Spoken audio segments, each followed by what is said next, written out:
दोस्तों, क्या आपने कभी सोचा है कि अगर किसी इंसान को 3 वरदान मिल जाएं, तो वो राजा बन जाएगा या फिर वही वरदान उसकी मौत की वजह बन जाएंगे? और सोचिए, अगर ये वरदान किसी आम आदमी को नहीं बल्कि बादशाह अकबर के सबसे चतुर मंत्री बीरबल को मिले तो क्या होगा? लेकिन ये वरदान साधारण नहीं थे। पहला वरदान, जो मांगोगे सामने आ जाएगा। दूसरा वरदान, किसी की आंखों में देखते ही उसके मन का सच पता चल जाएगा। और तीसरा वरदान इतना खतरनाक था कि उसे सुनते ही अकबर का पूरा दरबार कांप उठा, क्योंकि तीसरे वरदान में छुपी थी मौत की ऐसी शर्त जिसने बीरबल को अपनी ही जिंदगी दांव पर लगाने के लिए मजबूर कर दिया। अब सवाल यह है, क्या बीरबल इन वरदानों से बादशाह अकबर की मदद करेंगे? क्या दरबार का कोई गद्दार इन वरदानों का गलत फायदा उठाएगा? और सबसे बड़ा सवाल, क्या तीसरा वरदान सच में बीरबल की जान ले लेगा? तो अपनी सांसें थाम लीजिए, क्योंकि आज की कहानी में रहस्य भी है, लालच भी है, षड्यंत्र भी है और अंत में ऐसी सीख है जो सच में आपकी दिमाग की बत्ती जला देगी। नमस्कार दोस्तों, स्वागत है आपका हमारे चैनल दिमाग की बत्ती में, जहां हम लेकर आते हैं ऐसी कहानियां जो सिर्फ मनोरंजन नहीं करती बल्कि सोचने पर मजबूर कर देती हैं। आज की कहानी है बादशाह अकबर और बीरबल की एक ऐसी रहस्यमयी दास्तान जिसमें 3 विचित्र वरदानों ने पूरे मुगल दरबार की नींव हिला दी। एक रहस्यमयी साधु, 3 चमकते पत्थर, एक जलता हुआ दरबारी, एक मासूम बच्चे की जान और बीरबल का वो फैसला जिसने साबित कर दिया कि असली बुद्धिमान वही होता है जो शक्ति को अपने लालच के लिए नहीं, दूसरों की भलाई के लिए इस्तेमाल करे। तो वीडियो को अंत तक ज़रूर देखना, क्योंकि कहानी के आखिर में जो मोड़ आने वाला है वो आपको हैरान भी करेगा और एक गहरी सीख भी देगा। चलिए शुरू करते हैं आज की खास कहानी। मुगल सल्तनत का वो दौर जब आगरा की हवाओं में भी हुकूमत की खुशबू महकती थी। यमुना नदी के शांत पानी में आगरा के लाल किले का अक्स कुछ इस तरह उभरता था जैसे कोई विशाल रक्षक अपनी पूरी ताकत के साथ पहरा दे रहा हो। सुबह का सूरज अपनी सुनहरी किरणें किले की ऊंची मीनारों पर बिखेर रहा था, लेकिन किले के भीतर दीवाने खास में माहौल किसी आने वाले तूफान से पहले की खामोशी जैसा था। बादशाह जलालुद्दीन मोहम्मद अकबर अपने शाही तख्त पर विराजमान थे। तख्ते ताऊस की चमक आज कुछ फीकी लग रही थी, क्योंकि बादशाह के माथे पर चिंता की लकीरें गहरी थीं। दरबार में रत्नों से जड़े खंभों के बीच खड़े दरबारी अपनी सांसें थामे हुए थे। कोई भी अपनी जगह से हिलने की हिम्मत नहीं कर रहा था। हुमायूं के इस वारिस का प्रताप ही ऐसा था कि जब वो खामोश होते तो पूरी सल्तनत खामोश हो जाती थी। दरबारियों की भीड़ में 2 चेहरे सबसे अलग थे। एक था मिर्ज़ा कासिम। मिर्ज़ा कासिम उम्र के उस पड़ाव पर था जहां इंसान के बाल सफ़ेद हो जाते हैं, लेकिन उसके दिल में जलने वाली ईर्ष्या की आग आज भी जवान थी। वो शाही खजाने का एक अहम हिस्सा था और ख़ुद को सल्तनत का सबसे वफादार और अक्लमंद इंसान मानता था। लेकिन उसकी इस गलत फहमी को रोज़ एक ही शख्स तोड़ता था, और वो शख्स बादशाह के तख्त के ठीक दाहिनी ओर खड़ा था। वो थे बीरबल। महेश दास से मुगल दरबार के सबसे चहेते बीरबल बनने का सफ़र आसान नहीं था। उनकी आंखें शांत थीं, होठों पर एक हल्की सी मुस्कान थी जो कभी उनके चेहरे का साथ नहीं छोड़ती थी। चाहे सामने मौत खड़ी हो या कोई बड़ी पहेली, बीरबल का ये धीरज ही दरबार के बाकी लोगों की जलन का सबसे बड़ा कारण था। आज दरबार में किसी राज्य के विद्रोह पर चर्चा चल रही थी। मिर्ज़ा कासिम अपनी भारी आवाज़ में बादशाह को समझा रहा था कि सेना को कैसे भेजा जाए, लेकिन अकबर का ध्यान कहीं और था।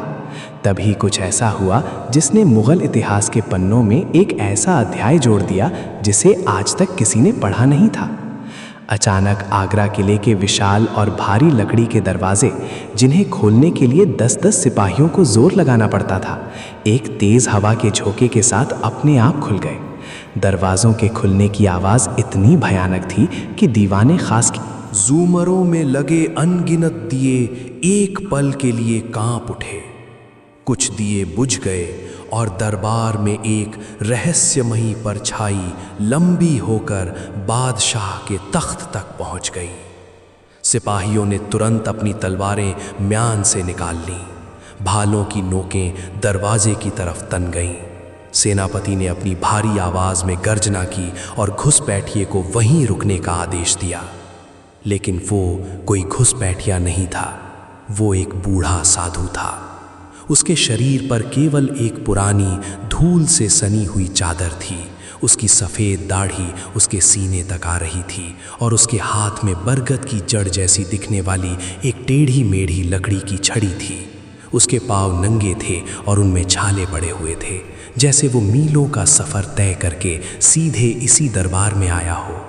लेकिन जो बात सबसे ज़्यादा खौफनाक और हैरान करने वाली थी वो थीं उसकी आँखें। उसकी आँखों में एक ऐसी चमक थी जो किसी इंसान की नहीं हो सकती थी। वे आँखें दहकते हुए अंगारों की तरह जल रही थीं।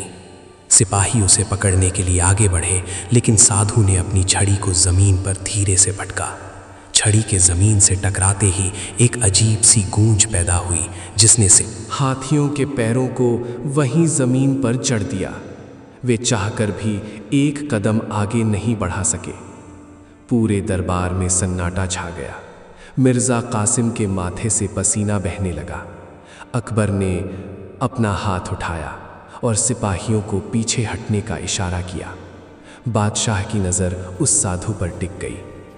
बादशाह ने अपनी गंभीर और रौबदार आवाज़ में पूछा कि वो कौन है और बिना इजाज़त मुग़ल दरबार में इस तरह दाखिल होने की उसकी हिम्मत कैसे हुई। साधु के चेहरे पर कोई खौफ नहीं था। उसने तख्त की ओर देखा और एक ऐसी मुस्कान बिखेरी जिसमें सदियों का ज्ञान छुपा था। उसकी आवाज़ जब गूंजी तो ऐसा लगा जैसे कोई पुरानी गुफा बोल रही हो। उसने कहा कि वो किसी इंसान की इजाज़त का मोहताज नहीं है।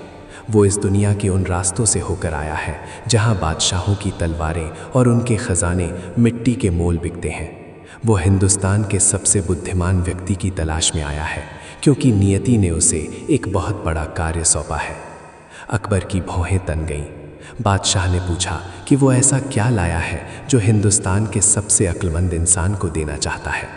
साधु ने मैंने कपड़ों के भीतर हाथ डाला और एक छोटी सी लकड़ी की डिब्बी बाहर निकाली। वो डिब्बी पुरानी थी, लेकिन उस पर उकेरी गई नक्काशी किसी इंसानी कारीगर की नहीं लग रही थी। साधु ने दरबारियों की तरफ देखा और एक ऐसा रहस्य खोला जो सदियों से किसी को नहीं पता था। साधु ने अपनी भारी आवाज़ में कहा कि उस डिब्बी में कोई सोना या हीरा नहीं है, उसमें ब्रह्मांड की सबसे बड़ी ताकत कैद है। फिर उसने दरबारियों को संबोधित करते हुए एक बेहद हैरान करने वाला तथ्य बताया। उसने कहा कि इस डिब्बी के भीतर 3 विचित्र पत्थर हैं। ये पत्थर इस धरती के नहीं हैं। साधु ने बताया कि सदियों पहले जब इंसानी सभ्यता बन ही रही थी, तब हिमालय की सबसे ऊंची और बर्फीली चोटियों पर आसमान से एक तारा टूट कर गिरा था। उस गिरे हुए तारे के गर्भ से 3 पत्थरों का जन्म हुआ था, एक सफ़ेद, एक नीला और एक काला। साधु ने पूरे दरबार को चेतावनी देते हुए कहा कि ये पत्थर निर्जीव नहीं है, बल्कि इनमें अपना खुद का प्राण है, अपनी खुद की चेतना है। ये पत्थर अपना मालिक खुद चुनते हैं, और सबसे बड़ी बात यह है कि दुनिया की कोई भी आग, कोई भी हथियार, कोई भी इंसानी ताकत या जादू इन पत्थरों को खरोंच तक नहीं लगा सकता। ये अमर हैं, अविनाशी हैं और इनका वजूद इंसानी समझ से परे है। साधु ने कहा कि आज वो रात आ गई है जब ये आसमानी पत्थर अपना नया मालिक चुनेंगे, और वो मालिक वही होगा जो लालच और अहंकार से मुक्त हो। दरबार में कानाफूसी शुरू हो गई। मिर्ज़ा कासिम की आंखों में लालच की चमक आ गई। उसने सोचा कि अगर ये पत्थर इतने ही ताकतवर हैं तो इनका मालिक उसे होना चाहिए। मिर्ज़ा ने आगे बढ़कर कहा कि अगर अक्लमंदी ही पैमाना है तो वो शाही ख़जाने का रक्षक है, और उसने अपनी पूरी ज़िंदगी हुकूमत के हिसाब किताब में लगा दी है। लेकिन साधु ने मिर्ज़ा कासिम की तरफ बिना देखे ही कह दिया कि जो इंसान सोने के टुकड़ों को गिनने में अपनी उम्र गुजार दे, वो बुद्धिमान नहीं बल्कि एक गुलाम होता है। साधु की ये बात सुनकर मिर्ज़ा कासिम का चेहरा अपमान से लाल हो गया। उसने अपनी मुट्ठियाँ भींच लीं। तभी साधु की नज़रें दरबार के कोने कोने में घूमने लगीं। वो हर दरबारी के चेहरे को पढ़ रहा था। फिर अचानक उसकी नज़र बीरबल पर जाकर टिक गई। साधु की दहकती हुई आंखों में एक अजीब सी शांति छा गई। वो धीरे धीरे चलता हुआ बीरबल के सामने आकर खड़ा हो गया। साधु ने बीरबल की आंखों में झांकते हुए कहा कि जिस इंसान के भीतर तूफान भी शांत पानी की तरह ठहर जाए, वही इन पत्थरों का बोझ उठा सकता है। बीरबल ने बड़ी ही विनम्रता से अपने दोनों हाथ जोड़े और अपना सिर झुकाकर कहा कि वो एक साधारण इंसान है और ब्रह्मांड के इन रहस्यों को संभालने के लायक खुद को नहीं मानते। लेकिन साधु ने इनकार कर दिया। उसने डिब्बी का ढक्कन खोला। ढक्कन खुलते ही पूरे दरबार में एक अजीब सी रोशनी फैल गई। उस डिब्बी में सचमुच 3 पत्थर रखे हुए थे। पहला पत्थर चांदनी की तरह सफ़ेद और चमकदार था। दूसरा पत्थर समुद्र की गहराइयों जैसा नीला था, जिसके भीतर जैसे पानी की लहरें घूम रही हों। और तीसरा पत्थर रात के अंधेरे से भी ज़्यादा काला था, जिसे देखकर रूह कांप जाए। साधु ने एक एक करके वरदानों की घोषणा की। उसने सफ़ेद पत्थर की तरफ इशारा करते हुए कहा कि ये पहला वरदान है। इसे हाथ में लेकर जो भी वस्तु मन में सोची जाएगी, वो पल भर में सामने प्रकट हो जाएगी। लेकिन इस वरदान की एक अटल शर्त है। जो इंसान इसका मालिक होगा, वो इस पत्थर से मांगी गई कोई भी चीज़ अपने निजी फायदे के लिए इस्तेमाल नहीं कर सकता। अगर उसने ऐसा किया तो पत्थर राख बन जाएगा और वरदान श्राप में बदल जाएगा। पूरा दरबार ये सुनकर दंग रह गया। मिर्ज़ा कासिम ने मन ही मन सोचा कि ऐसे वरदान का क्या फ़ायदा जिससे खुद की तिजोरी ना भरी जा सके। फिर साधु ने नीले पत्थर की ओर देखा। उसने कहा कि ये दूसरा वरदान है। इसे हाथ में लेकर इंसान जिस किसी की भी आंखों में देखेगा, सामने वाले के मन में छुपा सबसे गहरा राज और सच तुरंत एक खुली किताब की तरह सामने आ जाएगा। कोई भी झूठ इस पत्थर की ताकत से बच नहीं सकता। लेकिन इसकी शर्त और भी कठिन थी। सच जानने के बाद भी पत्थर का मालिक उस सच के आधार पर तुरंत किसी को सज़ा नहीं दे सकता या उसे दोषी नहीं ठहरा सकता। उसे अपने दिमाग का इस्तेमाल करके दुनिया के सामने उस सच को साबित करना होगा। अब तक बादशाह अकबर भी अपने तख्त से उठकर आगे आ चुके थे। ये दोनों वरदान किसी भी इंसान को भगवान बना सकते थे। लेकिन जब साधु ने तीसरे और काले पत्थर की ओर देखा तो दरबार का तापमान जैसे अचानक गिर गया। लोगों को ठंड का एहसास होने लगा। साधु की आवाज़ भारी और खौफनाक हो गई। उसने कहा कि यह तीसरा वरदान है और यही सबसे बड़ा अभिशाप भी है। इस काले पत्थर को किसी भी मरते हुए इंसान के माथे पर छुआ देने से मौत को भी अपने कदम पीछे खींचने पड़ेंगे। ये पत्थर किसी भी इंसान को वापस जिंदगी दे सकता है। दरबारियों के मुंह खुले के खुले रह गए। मौत पर जीत, ये तो नामुमकिन था। लेकिन तभी साधु ने अपनी छड़ी जमीन पर जोर से पटकी। उसने कहा कि ब्रह्मांड का नियम है कि कुछ पाने के लिए कुछ खोना पड़ता है। इस पत्थर की शर्त यह है कि जिस मरते हुए इंसान की जान बचाई जाएगी, मौत उसके बदले उस इंसान की सांसें छीन लेगी जो इस पत्थर का इस्तेमाल करेगा। जीवन के बदले जीवन। जो किसी और को मौत से खींचेगा, उसकी अपनी सांसों की उल्टी गिनती उसी पल शुरू हो जाएगी।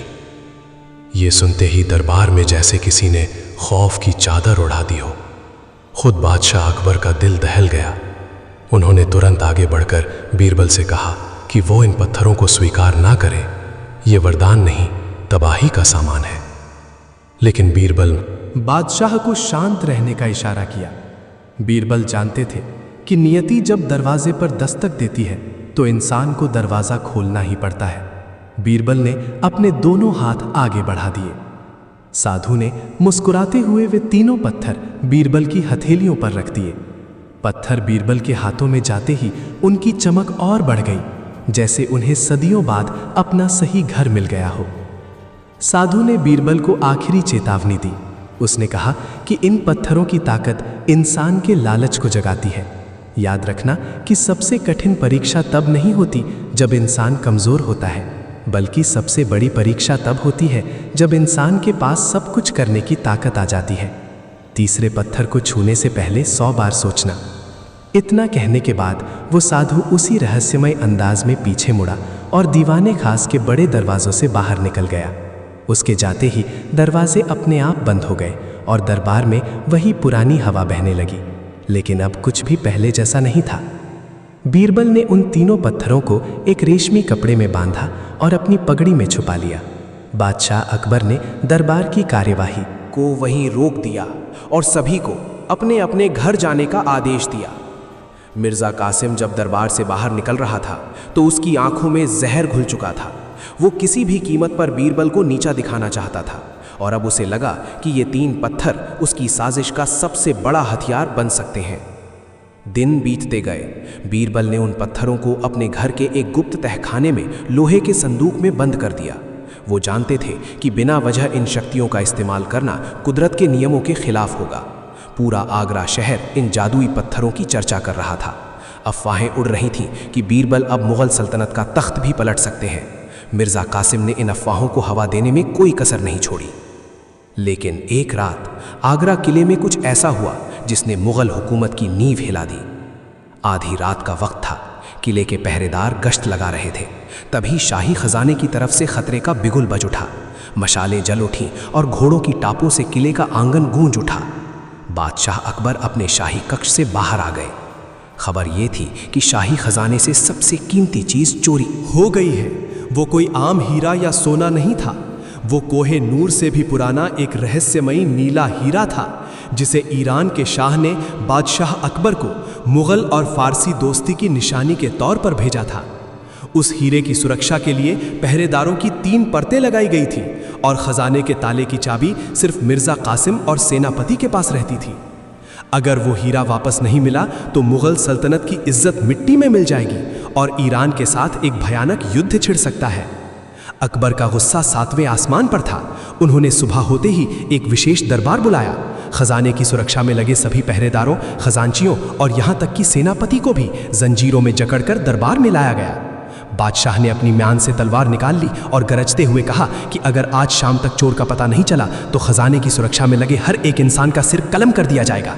दरबार में खौफ का सन्नाटा पसर गया। बेगुनाह पहरेदार रहम की भीख मांगने लगे। मिर्ज़ा कासिम ने मौके का फ़ायदा उठाते हुए बादशाह के कान भरने शुरू कर दिए। उसने कहा कि ये आम चोर का काम नहीं है। इतने कड़े पहरे के बीच सिर्फ वही इंसान चोरी कर सकता है जिसके पास कोई जादुई ताकत हो। उसका इशारा साफ तौर पर बीरबल और उनके वरदानों की तरफ था। अकबर ने मिर्ज़ा कासिम को खामोश रहने का इशारा किया, लेकिन बादशाह के दिल में भी संदेह का एक छोटा सा बीज बोया जा चुका था। अकबर ने बीरबल की तरफ देखा और एक ऐसा आदेश दिया जिसने बीरबल को धर्म संकट में डाल दिया। बादशाह ने कहा कि बीरबल, अब वक्त आ गया है कि तुम्हारे उन पत्थरों की परीक्षा ली जाए। आज तुम्हें अपने दूसरे वरदान, उस नीले पत्थर का इस्तेमाल करना होगा। तुम इन सभी संदिग्धों की आंखों में देखोगे और मुझे बताओगे कि असली चोर कौन है। बीरबल समझ गए कि नियति का खेल शुरू हो चुका है। उन्होंने घर जाकर उस लोहे के संदूक को खोला और रेशमी कपड़े में लिपटा हुआ वो नीला पत्थर बाहर निकाला। पत्थर को हाथ में लेते ही बीरबल को ऐसा लगा जैसे समुद्र की लहरें उनके दिमाग में शोर मचा रही हों। बीरबल पत्थर लेकर वापस दरबार में पहुंचे। उन्होंने अपनी मुट्ठी में उस नीले पत्थर को कसकर पकड़ लिया और कतार में खड़े पहले पहरेदार आंखों में देखा। पत्थर के असर से बीरबल की आंखों के सामने जैसे एक पर्दा सा उठ गया। पहरेदार के दिमाग में चल रहे सारे विचार, उसका डर, उसके परिवार की चिंता, सब कुछ बीरबल को ऐसे दिखने लगा जैसे वे उसी की जिंदगी जी रहे हों। पहरेदार बेगुनाह था। बीरबल एक एक करके सभी की आंखों में झांकते गए। सेनापति के मन में वफादारी थी, खजांची के मन में अपनी लापरवाही का डर था। कोई भी चोर नहीं था। लेकिन तभी बीरबल की नज़र मिर्ज़ा कासिम पर पड़ी। मिर्ज़ा कासिम तख्त के पास खड़ा मुस्कुरा रहा था। बीरबल ने अपनी मुट्ठी में नीले पत्थर को दबाए रखा और मिर्ज़ा कासिम की आंखों में गहराई से देखा। और जो सच बीरबल की आंखों के सामने उभरा, उसने बीरबल के होश उड़ा दिए। उन्होंने देखा कि रात के अंधेरे में मिर्ज़ा कासिम खुद खजाने के ताले खोल रहा था। उसने उस नीले हीरे को एक मखमली थैली में डाला और उसे किले की दीवार के बाहर एक गुप्त नाले में फेंक दिया, जहां उसका एक आदमी उसे पकड़कर शहर के बाहर ले गया। मिर्ज़ा कासिम ने ये सब सिर्फ इसलिए किया था ताकि हुकूमत में अफरा तफरी मचे और बीरबल को जादुई पत्थरों के शक में फंसाकर फांसी पर लटका दिया जाए। बीरबल सब कुछ जान चुके थे। मुगल सल्तनत का असली गद्दार उनके सामने खड़ा था। बादशाह अकबर ने बेचैनी से पूछा कि बीरबल, क्या तुम्हें चोर का नाम पता चला? बीरबल के होंठ कांपे। वो मिर्ज़ा कासिम की तरफ उंगली उठाने ही वाले थे कि तभी उनके दिमाग में उस साधु की आवाज़ गूंज उठी। सच जानने के बाद भी पत्थर का मालिक उस सच के आधार पर तुरंत किसी को सज़ा नहीं दे सकता या उसे दोषी नहीं ठहरा सकता। बीरबल फंस चुके थे। अगर उन्होंने सच बताया तो वरदान की शर्त टूट जाएगी और पत्थर अपना कहर भर पाएगा, और अगर उन्होंने सच छुपाया तो बेगुनाह पहरेदारों की जान चली जाएगी और बादशाह का भरोसा टूट जाएगा। मिर्ज़ा कासिम बीरबल की खामोशी देखकर शातिर तरीके से मुस्कुरा रहा था। उसे लगा कि बीरबल हार मान चुका है। अकबर ने अपनी आवाज़ और ऊंची करते हुए कहा कि बीरबल, जवाब दो, चोर कौन है? बीरबल ने एक गहरी सांस ली। उन्होंने अपनी मुट्ठी में दबे नीले पत्थर को वापस अपनी जेब में रखा। उन्होंने अपना सिर उठाया और बादशाह की आंखों में देखते हुए एक ऐसा जवाब दिया जिसने पूरे दरबार की हवा का रुख ही बदल दिया। बीरबल ने कहा कि जहां पना चोर इस दरबार में मौजूद है, लेकिन मैं उसका नाम नहीं बता सकता। दरबारियों में हड़कंप मच गया। खुद बादशाह अकबर गुस्से से अपनी जगह से खड़े हो गए। क्या बीरबल एक गद्दार को बचाने की कोशिश कर रहे थे, या फिर बीरबल के दिमाग में कोई ऐसी तरकीब चल रही थी जो मिर्ज़ा कासिम के बुने हुए जाल को उसी के गले का फंदा बनाने वाली थी? वरदान की शर्त और इंसान की बुद्धि के बीच एक बहुत बड़ा खेल शुरू होने वाला था। दोस्तों, बीरबल ने सच जानकर भी गद्दार का नाम क्यों नहीं लिया? और अगली सुबह जब आगरा किले के बगीचे में एक रहस्यमयी घड़े का खेल शुरू हुआ तो मिर्ज़ा कासिम के रोंगटे क्यों खड़े हो गए? क्या बीरबल बिना नाम लिए चोर को बेनकाब कर पाएंगे, या मिर्ज़ा कासिम की चाल बीरबल को मौत के घाट उतार देगी? रहस्य गहराने वाला है। दीवाने खास की खामोशी अब एक भयानक तूफान का रूप ले चुकी थी।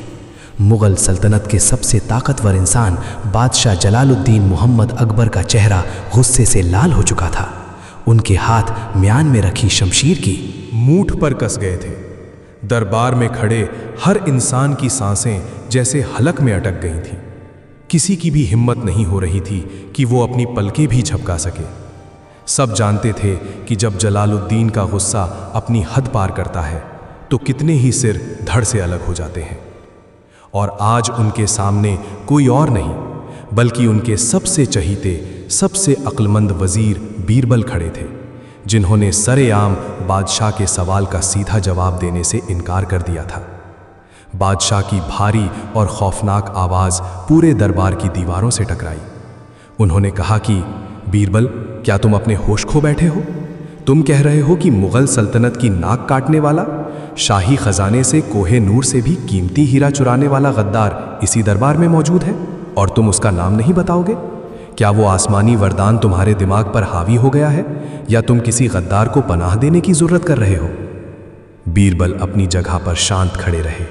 उनके चेहरे पर ना तो मौत का खौफ था और ना ही बादशाह के गुस्से से पैदा होने वाली कोई घबराहट। बीरबल जानते थे कि अगर उन्होंने इस वक्त मिर्ज़ा कासिम का नाम ले लिया तो उस नीले पत्थर के वरदान की शर्त टूट जाएगी। शर्त यह थी कि सच जानने के बाद भी वो तुरंत किसी को दोषी नहीं ठहरा सकते। अगर शर्त टूटी तो वो आसमानी पत्थर राख बन जाएगा और हो सकता है कि उसकी तबाही पूरे आगरा शहर को अपनी चपेट में ले ले। बीरबल ने अपना सिर हल्का सा झुकाया और निहायत ही अदब के साथ कहा कि जहां पना गुस्ताही माफ हो, लेकिन इस नाचीज की क्या बिसात जो मुगल आजम के दरबार में किसी गद्दार को पनाह दे। सच मैंने जान लिया है, लेकिन सिर्फ मेरे कह देने से कोई मुजरिम नहीं बन जाता। इंसाफ का तकाजा यह है कि मुजरिम खुद अपना गुनाह कबूल करे। मुझे सिर्फ आज रात भर की मोहलत चाहिए।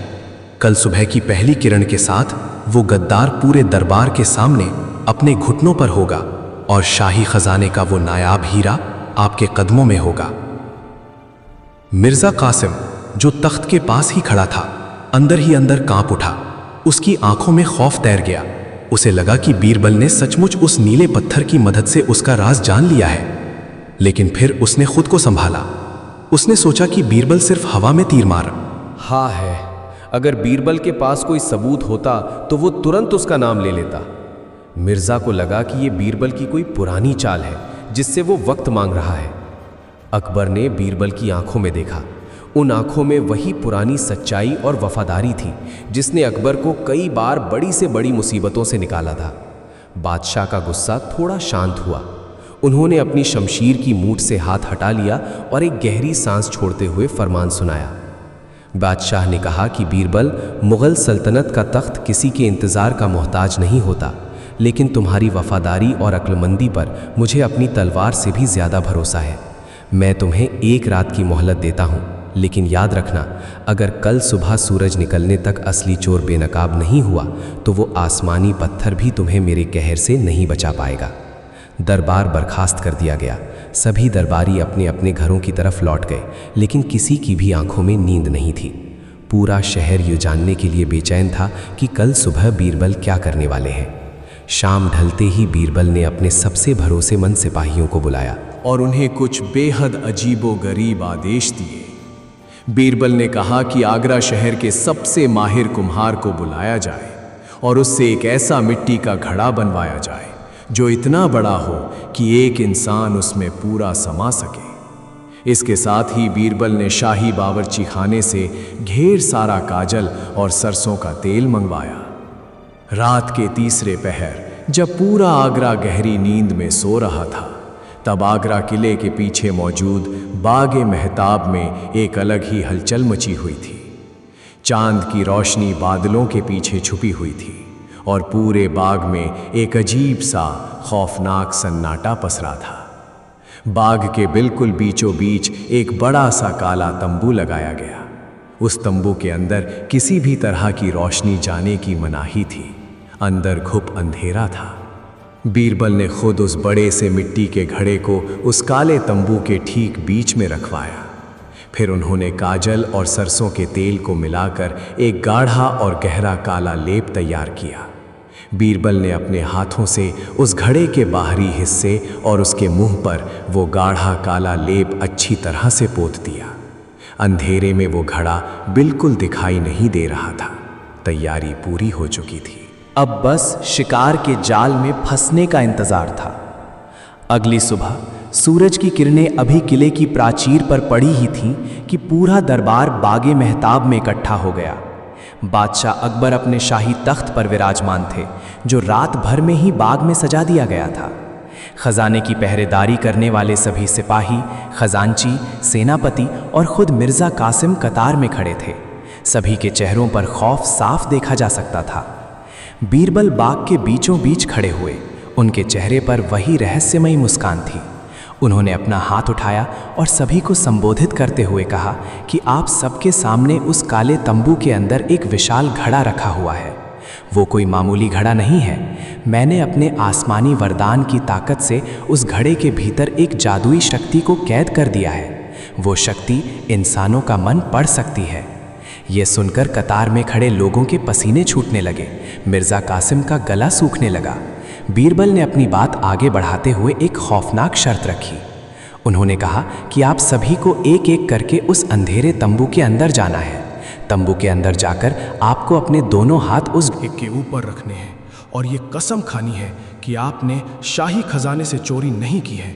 जादुई घड़ा सच्चे इंसान को कुछ नहीं कहेगा, लेकिन जिस भी इंसान के दिल में बेईमानी होगी, जिसने हुकूमत के साथ गद्दारी की होगी, वो घड़ा उसके हाथों को हमेशा के लिए काला कर देगा।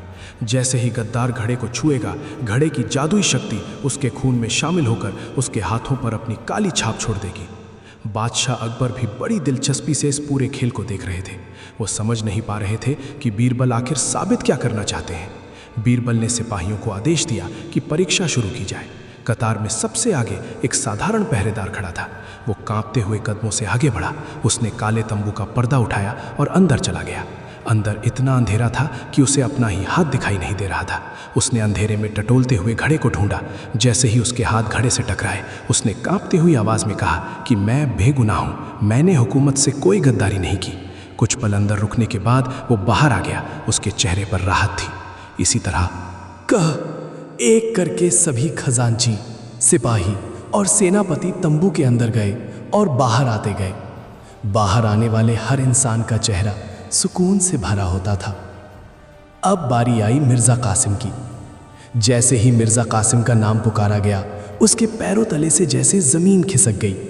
उसके माथे पर पसीने की बूंदें चमकने लगीं। वो भारी कदमों से तंबू की तरफ बढ़ने लगा। उसके दिमाग में तूफानों ने डेरा डाल रखा था। मिर्ज़ा कासिम खुद को बहुत अक्लमंद समझता था। वो सोच रहा था कि बीरबल के पास सचमुच वो आसमानी पत्थर है जिसने कल दरबार में चमक बिखेरी थी। अगर उस पत्थर की ताकत से ये घड़ा सचमुच जादुई बन गया है तो इसे छूते ही मेरे हाथ काले हो जाएंगे और मैं पूरे दरबार के सामने नंगा हो जाऊंगा।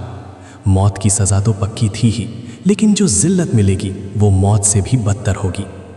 मिर्ज़ा ने तंबू का पर्दा उठाया और अंदर दाखिल हो गया। अंदर का घुप अंधेरा उसे डरा रहा था। उसे लगा जैसे अंधेरे में कई आंखें उसे घूर रही हों। वो घड़े के करीब पहुंचा। उसके हाथ कांप रहे थे। उसने अपना हाथ घड़े की तरफ बढ़ाया, लेकिन छूने से ठीक पहले उसके शातिर ग ने एक चाल चली। मिर्ज़ा ने सोचा कि अगर वो इस घड़े को छुएगा ही नहीं तो जादुई शक्ति को पता ही नहीं चलेगा कि वो तंबू के अंदर आया था, और अगर वो घड़े को छुएगा नहीं तो उसके हाथ काले होने का कोई सवाल ही पैदा नहीं होता। मिर्ज़ा कासिम अपने ही बुने हुए जाल में फंसता जा रहा था। उसने बिना घड़े को छुए सिर्फ हवा में हाथ घुमाया, झूठी कसम खाई और एक विजेता जैसी मुस्कान चेहरे पर लिए तंबू से बाहर आ गया। उसे बाहर आते देख बीरबल की आंखों में एक चमक आ गई। बीरबल जानते थे कि लालच और डर इंसान के सोचने समझने की ताकत को ख़त्म कर देते हैं। जब सभी लोग बाहर आ गए तो बीरबल ने बादशाह के सामने जाकर सिर झुकाया और कहा कि जहाँपनाह, परीक्षा पूरी हो चुकी है। अब वक्त आ गया है कि मुगल सल्तनत का गद्दार आपके कदमों में गिरे। बीरबल ने अपनी जगह से पलटकर सभी संदिग्धों की तरफ देखा और अपनी तेज आवाज़ में फरमान जारी किया, आप सभी अपने दोनों हाथ हवा में ऊपर उठा लें और अपनी हथेलियां बादशाह की तरफ कर दें। सभी ने तुरंत अपने हाथ ऊपर कर लिए और फिर जो नज़ारा पूरे दरबार ने देखा उसने सबको हैरत में डाल दिया। सिवाय मिर्ज़ा कासिम के वहाँ खड़े हर एक इंसान के हाथ पूरी तरह से काले हो चुके थे। सेनापति, पहरेदार, खजांची, सबके हाथों पर गाढ़ा काला लेप लगा हुआ था। सिर्फ मिर्ज़ा कासिम के हाथ दूध की तरह सफ़ेद और बिल्कुल साफ थे। मिर्ज़ा कासिम गर्व से अपना सीना चौड़ा करके खड़ा था। उसे लगा कि वो अपनी अक्लमंदी से इस जादुई परीक्षा को पास कर चुका है। उसने ज़ोर से कहा कि देखा जहाँपनाह, जादुई घड़े ने साबित कर दिया कि मेरे हाथ बिल्कुल साफ है। मेरे अलावा यहाँ खड़े सभी लोग चोर हैं। लेकिन मिर्ज़ा की ये खुशी बस कुछ पलों की ही मेहमान थी। बीरबल ज़ोर ज़ोर से हंसने लगे। बीरबल की हंसी सुनकर मिर्ज़ा कासिम का माथा ठनका। बीरबल ने आगे बढ़कर मिर्ज़ा कासिम की आंखों में देखा और ऐसी बात कही जिसने मिर्ज़ा के पैरों के नीचे से ज़मीन खींच ली। बीरबल ने कहा कि मिर्ज़ा, तुम्हारा लालच और तुम्हारा डर ही तुम्हारी सबसे बड़ी बेवकूफ़ी बन गया। मैंने कभी नहीं कहा था कि बेगुनाह के हाथ साफ रहेंगे। मैंने कहा था कि उस अंधेरे तंबू में रखे घड़े पर मैंने एक गाढ़ा काला लेप लगाया है। पूरे दरबार में सन्नाटा छा गया। सब ध्यान से बीरबल की बात सुन रहे थे। बीरबल ने पूरी हकीकत खोलकर रख दी। उन्होंने कहा कि जहाँपनाह, उस तंबू में कोई जादू नहीं था, कोई आसमानी ताकत नहीं थी। वो सिर्फ मिट्टी का एक मामूली घड़ा था जिस पर मैंने बहुत सारा काजल और तेल पोत दिया था। जो इंसान बेगुनाह था उसे किसी जादू का खौफ नहीं था। उसने तंबू में जाकर पूरी ईमानदारी से उस घड़े को छुआ और घड़े पर लगा काजल उसके हाथों पर लग गया। इसीलिए इन सभी बेगुनाह पहरेदारों के हाथ काले हैं। बीरबल की नजरें मिर्ज़ा कासिम के सफ़ेद हाथों पर टिक गईं। लेकिन जो इंसान अंदर से चोर होता है उसका ज़मीर डरा हुआ होता है। मिर्ज़ा कासिम को लगा कि सचमुच घड़े में जादू है। पकड़े जाने के खौफ से इसने अंधेरे का फ़ायदा उठाया और घड़े को छुआ ही नहीं। इसी वजह से इसके हाथ बिल्कुल साफ रह गए। बेगुनाह के हाथ काले हो गए, लेकिन गद्दार का सच उसके साफ हाथों ने ही उगल दिया। ये सुनते ही मिर्ज़ा कासिम के पैरों की ताकत खत्म हो गई। वो धड़ाम से ज़मीन पर गिर पड़ा। उसकी सारी चालाकी धरी की धरी रह गई। बादशाह अकबर की आंखों में आग धधक उठी। उनका चेहरा भयानक गुस्से से तन गया। अकबर ने गरजते हुए हुक्म दिया कि इस गद्दार को फौरन जंजीरों में जकड़ लिया जाए। सिपाहियों ने तुरंत आगे बढ़कर मिर्जा कासिम को गिरफ्तार कर लिया। मौत के खौफ से मिर्जा कासिम गिड़गिड़ाने लगा। उसने अपना गुनाह कबूल कर लिया और बता दिया कि उसने वो बेशकीमती नीला हीरा किले की बाहरी दीवार के पास एक पुराने नाले में छुपा रखा था, ताकि मौका मिलते ही उसे शहर से बाहर भिजवा सके। सिपाहियों ने तुरंत जाकर वो हीरा बरामद कर लिया। ईरान के शाह की दी हुई वो निशानी वापस शाही खजाने में सुरक्षित रख दी गई। मुगल हुकूमत की इज्जत बच गई। बादशाह अकबर ने बीरबल को गले लगा लिया। उन्होंने पूरे दरबार के सामने बीरबल की तारीफ करते हुए कहा कि बीरबल, तुमने आज साबित कर दिया कि आसमानी वरदान से कहीं ज़्यादा ताकतवर इंसान की बुद्धि होती है। तुमने वरदान की शर्त भी नहीं तोड़ी और अपनी अक्लमंदी से गद्दार को बेनकाब भी कर दिया। मुगल सल्तनत हमेशा तुम्हारी कर्जदार रहेगी। लेकिन कहानी यहाँ ख़त्म नहीं हुई थी। कहानी तो बस एक भयानक मोड़ ले रही थी। बादशाह ने मिर्ज़ा कासिम को फांसी की सज़ा नहीं दी, क्योंकि वो कई सालों से दरबार का हिस्सा था। लेकिन बादशाह ने उसे उसके ओहदे से हटा दिया, उसकी सारी धन दौलत जब्त कर ली और उसे आगरा की एक गंदी बस्ती में एक मामूली इंसान की तरह रहने की सज़ा दी। ये सज़ा मौत से भी बड़ी थी। मिर्ज़ा कासिम हर दिन ज़िल्लत की आग में जलने लगा। बस्ती के लोग उस पर थूकते थे। उसका सारा गुरूर मिट्टी में मिल चुका था। लेकिन उसके दिल में बीरबल के लिए नफ़रत अब एक भयानक जहर में बदल चुकी थी। वो रात दिन सिर्फ एक ही बात सोचता था कि किसी भी कीमत पर बीरबल को बर्बाद करना है। उसे पता था कि जब तक बीरबल के पास वे आसमानी पत्थर हैं, वो बीरबल का बाल भी बांका नहीं कर सकता। उसे कोई ऐसी चाल चलनी थी जिससे बीरबल खुद अपने ही वरदान के जाल में फंसकर ख़त्म हो जाए। और ये मौका उसे बहुत जल्द मिल गया। कुछ महीनों बाद मुग़ल हुकूमत के उत्तरी इलाकों में एक भयानक अकाल पड़ गया। बारिश की एक बूंद तक ज़मीन पर नहीं गिरी। नदियाँ सूख गईं, खेत बंजर हो गए और ज़मीन में गहरी दरारें पड़ गईं। पेड़ों के पत्ते झड़ गए और मवेशी प्यास से तड़प कर मरने लगे। भूख का तांडव इस कदर भयानक था कि इंसान एक एक रोटी के टुकड़े के लिए खून बहाने लगे। बादशाह अकबर ने शाही खजाने खोल दिए। बैलगाड़ियों में भरकर अनाज प्रभावित इलाकों में भेजा जाने लगा। लेकिन अकाल इतना विशाल था कि हुकूमत के सारे इंतज़ाम नाकाफ़ी साबित हो रहे थे। आगरा शहर के बाहर भी भूखे और लाचार किसानों की एक बहुत बड़ी भीड़ जमा होने लगी थी। बच्चे भूख से बिलख रहे थे। चारों तरफ सिर्फ मौत और मातम का साया था। मिर्ज़ा कासिम ने इस अकाल में अपनी साजिश का सबसे बड़ा हथियार ढूंढ लिया। उसने भेस बदलकर उन भूखे और लाचार लोगों के बीच जाना शुरू किया। उसने लोगों के दिमाग में जहर भरना शुरू कर दिया। उसने लोगों से कहा कि तुम लोग यहाँ भूख से तड़प रहे हो, तुम्हारे बच्चे मर रहे हैं, लेकिन क्या तुम्हें पता है कि हुकूमत के सबसे बड़े वजीर बीरबल के पास एक ऐसा जादुई सफ़ेद पत्थर है जिससे वो जो चाहे पैदा कर सकता है। वो चाहे तो एक पल में आसमान से अनाज की बारिश करवा सकता है, लेकिन वो ऐसा नहीं कर रहा है। वो तुम गरीबों की मौत का तमाशा देख रहा है। वो अपनी ताकत सिर्फ बादशाह का खुश करने के लिए बचाता है। भूख से तड़पते इंसान को ना तो सही गलत समझ आता है और ना ही तर्क। मिर्ज़ा कासिम की ये अफवाह जंगल की आग की तरह फैल गई। एक सुबह बीरबल जब अपने घर से बाहर निकले तो उन्होंने देखा कि उनके महल के बाहर हजारों लोगों की एक भयानक भीड़ जमा है। ये भीड़ गुस्से और दर्द से पागल हो चुकी थी।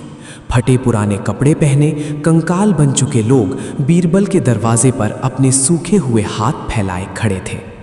भीड़ में से एक बूढ़े किसान ने रोते हुए चिल्लाकर कहा कि बीरबल साहब, हमने सुना है कि आपके पास भगवान की दी हुई ताकत है। हमारे बच्चे भूख से तड़प रहे हैं। अगर आपने आज हमें अनाज नहीं दिया तो हम सब आपके इसी दरवाजे पर अपनी जान दे देंगे और हमारी मौत का पाप आपके सिर पर होगा। बीरबल का दिल ये नज़ारा देखकर दहल गया। उनका मन करुणा से भर उठा। वो एक पल के लिए भी इन रोते हुए बच्चों को नहीं देख पा रहे थे। वो तुरंत वापस अपने घर के अंदर गए। वो गुप्त तहखाने में पहुंचे और लोहे के संदूक से वो सफ़ेद पत्थर निकाल लिया। ये पहला वरदान था। लेकिन बीरबल को उस रहस्यमयी साधु की बात याद थी। जो इंसान इसका मालिक होगा वो इस पत्थर से मांगी गई कोई भी चीज़ अपने निजी फायदे के लिए इस्तेमाल नहीं कर सकता। अगर उसने ऐसा किया तो पत्थर राख बन जाएगा और वरदान श्राप में बदल जाएगा। बीरबल ने सोचा कि ये अनाज वो अपने लिए नहीं बल्कि इन मासूम लोगों के लिए मांग रहे हैं। इसमें उनका कोई निजी स्वार्थ नहीं है। बीरबल महल की ऊंची बालकनी पर आकर खड़े हो गए। उन्होंने अपनी आंखें बंद की और अपनी दोनों हथेलियों के बीच उस सफ़ेद चमकते हुए पत्थर को कसकर पकड़ लिया।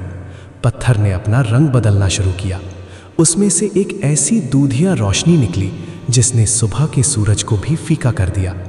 बीरबल ने पूरे सच्चे मन से दुआ की कि हे कुदरत की ताकत, इन भूखे लोगों की तड़प को शांत करने के लिए यहाँ इतना अनाज पैदा कर दे कि इस सल्तनत का कोई भी बच्चा आज रात भूखा न सोए। और फिर जो हुआ वो इंसानियत के इतिहास में कभी नहीं देखा गया था। बीरबल की बालकनी के नीचे मौजूद खाली मैदान में अचानक ज़मीन से एक तेज़ रोशनी फूटी। आसमान से एक हल्की सुनहरी धुंध नीचे उतरने लगी। लोगों ने खौफ और हैरत से अपने कदम पीछे कर लिए और जब वो धुंध छटी तो वहाँ मौजूद हजारों लोगों की आंखें फटी की फटी रह गईं।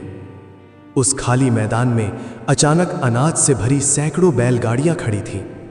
बोरियों में बेहतरीन किस्म का गेहूं, चमकते हुए चावल और खुशबूदार दालें भरी हुई थीं। अनाज इतना ज्यादा था कि पूरा मैदान भर चुका था। भीड़ में एक पल के लिए सन्नाटा छा गया। उन्हें अपनी आंखों पर यकीन नहीं हो रहा था। और फिर अचानक चारों तरफ से खुशी की चीखें गूंज उठीं। लोग जमीन पर गिरकर उस अनाज को चूमने लगे। बच्चे अनाज की बोरियों से लिपट गए। हर कोई बीरबल की जय जयकार कर रहा था। लोग बीरबल को भगवान का फरिश्ता मानने लगे। बीरबल बालकनी पर खड़े मुस्कुरा रहे थे। उनके दिल में एक अजीब सा सुकून था। उन्होंने अपने वरदान का इस्तेमाल करके हजारों जिंदगियां बचा ली थीं। लेकिन बीरबल ये नहीं जानते थे कि इस चमत्कार को दूर खड़ा मिर्ज़ा कासिम भी देख रहा था। और इस चमत्कार ने मिर्ज़ा को वो मौका दे दिया था जिसकी उसे तलाश थी। मिर्ज़ा कासिम समझ गया कि ये खबर जब बादशाह अकबर तक पहुंचेगी तो वो इसे किस नज़रिए से देखेंगे। मिर्ज़ा कासिम तुरंत दौड़ा दौड़ा आगरा किले की तरफ भागा। उसने पहरेदारों से मिन्नतें करके बादशाह के सामने पेश होने की इजाज़त मांगी। जब वो दरबार में पहुंचा तो बादशाह भी बीरबल के घर के बाहर हुए इस चमत्कार की खबर सुन चुके थे। दरबार में कानाफूसी चल रही थी। मिर्ज़ा कासिम ने अपने घुटनों पर बैठकर बादशाह के सामने अपना सिर ज़मीन पर रगड़ दिया। उसने रोने का नाटक करते हुए कहा कि जहाँ पनाह मैंने गद्दारी की थी, मुझे सज़ा मिली, लेकिन आज जो मुग़ल सल्तनत के साथ होने वाला है वो मेरी गद्दारी से 1000 गुना बड़ा है। अकबर ने अपनी भौहें सिकोड़ते हुए पूछा कि तुम क्या बकवास कर रहे हो मिर्ज़ा? बीरबल ने आज हज़ारों भूखे लोगों की जान बचाकर मुग़ल हुकूमत का सिर्फ फ़क्र से ऊंचा किया है। मिर्ज़ा कासिम ने अपना जहरीला फ़न फैलाया। उसने अपनी आवाज़ में खौफ और खामोशी का दिखावा करते हुए कहा कि जहाँ पनाह एक बादशाह की सबसे बड़ी ताकत उसका ख़जाना और उसकी आवाम होती है। जब तक आवाम बादशाह के रहम पर जिंदा है तब तक तख्त महफूज है। लेकिन आज आगरा की आवाम को एक नया बादशाह मिल गया है। अकबर की आंखें कुड़ गईं। तुम्हारे कहने का क्या मतलब है? मिर्ज़ा ने कहा कि जहाँ पनाह, ज़रा सोचिए, जिसके पास एक पल में हज़ारों लोगों का पेट भरने की ताकत है, जिसके पास बिना खेतों के अनाज उगाने की ताकत है, कल को अगर वही इंसान इसी जादुई पत्थर से अपने लिए एक विशाल सेना खड़ी कर ले तो? अगर कल को वो इसी पत्थर से हथियारों का ढेर लगा दे तो? आज उसने लोगों को अनाज दिया है, लोग उसे भगवान मान रहे हैं। कल जब वो इन लोगों से मुग़ल सल्तनत के ख़िलाफ़ बगावत करने को कहेगा तो ये भूखी अवाम आपकी तलवारों से नहीं डरेगी बल्कि बीरबल के पीछे खड़ी हो जाएगी। दरबार में एक खौफनाक सन्नाटा छा गया। मिर्ज़ा कासिम का एक एक लफ्ज़ बादशाह अकबर के दिमाग में हथौड़े की तरह बज रहा था। मिर्ज़ा ने अपनी आखिरी चाल चलते हुए कहा कि जहाँ पना, जो इंसान अपनी मर्ज़ी से भूख को मिटा सकता है वो अपनी मर्ज़ी से तख्त भी छीन सकता है। बीरबल अब सिर्फ आपका वज़ीर नहीं रहा, वो एक ऐसा खुदा बन चुका है जिसे आपकी सल्तनत की कोई ज़रूरत नहीं है। बादशाह अकबर, जो हमेशा अक्लमंदी से फैसले लेते थे, आज पहली बार खौफ और शक के जाल में फंस गए। एक राजा की सबसे बड़ी कमजोरी उसका तख्त होता है। जब तख्त पर आंच आने का डर पैदा होता है तो अच्छे अच्छे रिश्ते खाक हो जाते हैं। अकबर ने अपनी शमशीर की मूठ को कसकर पकड़ लिया। उनका चेहरा पीला पड़ चुका था। उन्हें लगने लगा कि शायद मिर्ज़ा कासिम सही कह रहा है। उस रहस्यमयी साधु ने भी तो यही कहा था कि ये वरदान इंसान के अहंकार को जगाते हैं। क्या बीरबल के दिल में भी सल्तनत का मालिक बनने का अहंकार जाग चुका है? अकबर ने अपने सेनापति को हुक्म दिया कि बीरबल को तुरंत भरे दरबार में हाजिर किया जाए। और इस बार बीरबल को कोई शाही सम्मान के साथ नहीं, बल्कि हथियारों से लैस सिपाहियों की घेराबंदी में दरबार लाया जा रहा था। मिर्ज़ा कासिम दरबार के एक कोने में खड़ा शातिर तरीके से मुस्कुरा रहा था। उसने सिर्फ एक शक का बीज बोया था और अब वो बीज एक जहरीला पेड़ बन चुका था। जब बीरबल दरबार में दाखिल हुए तो उन्होंने देखा कि बादशाह की आंखों में अब वो पुराना प्यार और भरोसा नहीं था। वहाँ सिर्फ शक, खौफ और हुकूमत छिन जाने का डर था। बीरबल समझ गए कि हवा का रुख बदल चुका है। अकबर अपने तख्त से उठते हुए अपनी भारी आवाज में कहा कि बीरबल, तुमने बिना मेरी इजाजत के उस आसमानी पत्थर का इस्तेमाल क्यों किया? क्या तुम्हें लगता है कि तुम मुगल सल्तनत के बादशाह से भी बड़े हो गए हो?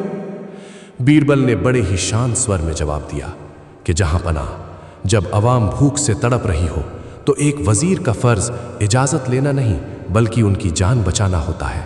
मैंने उस पत्थर से अपने लिए कुछ नहीं मांगा, लेकिन शक एक ऐसी बीमारी है जिसका कोई इलाज नहीं होता।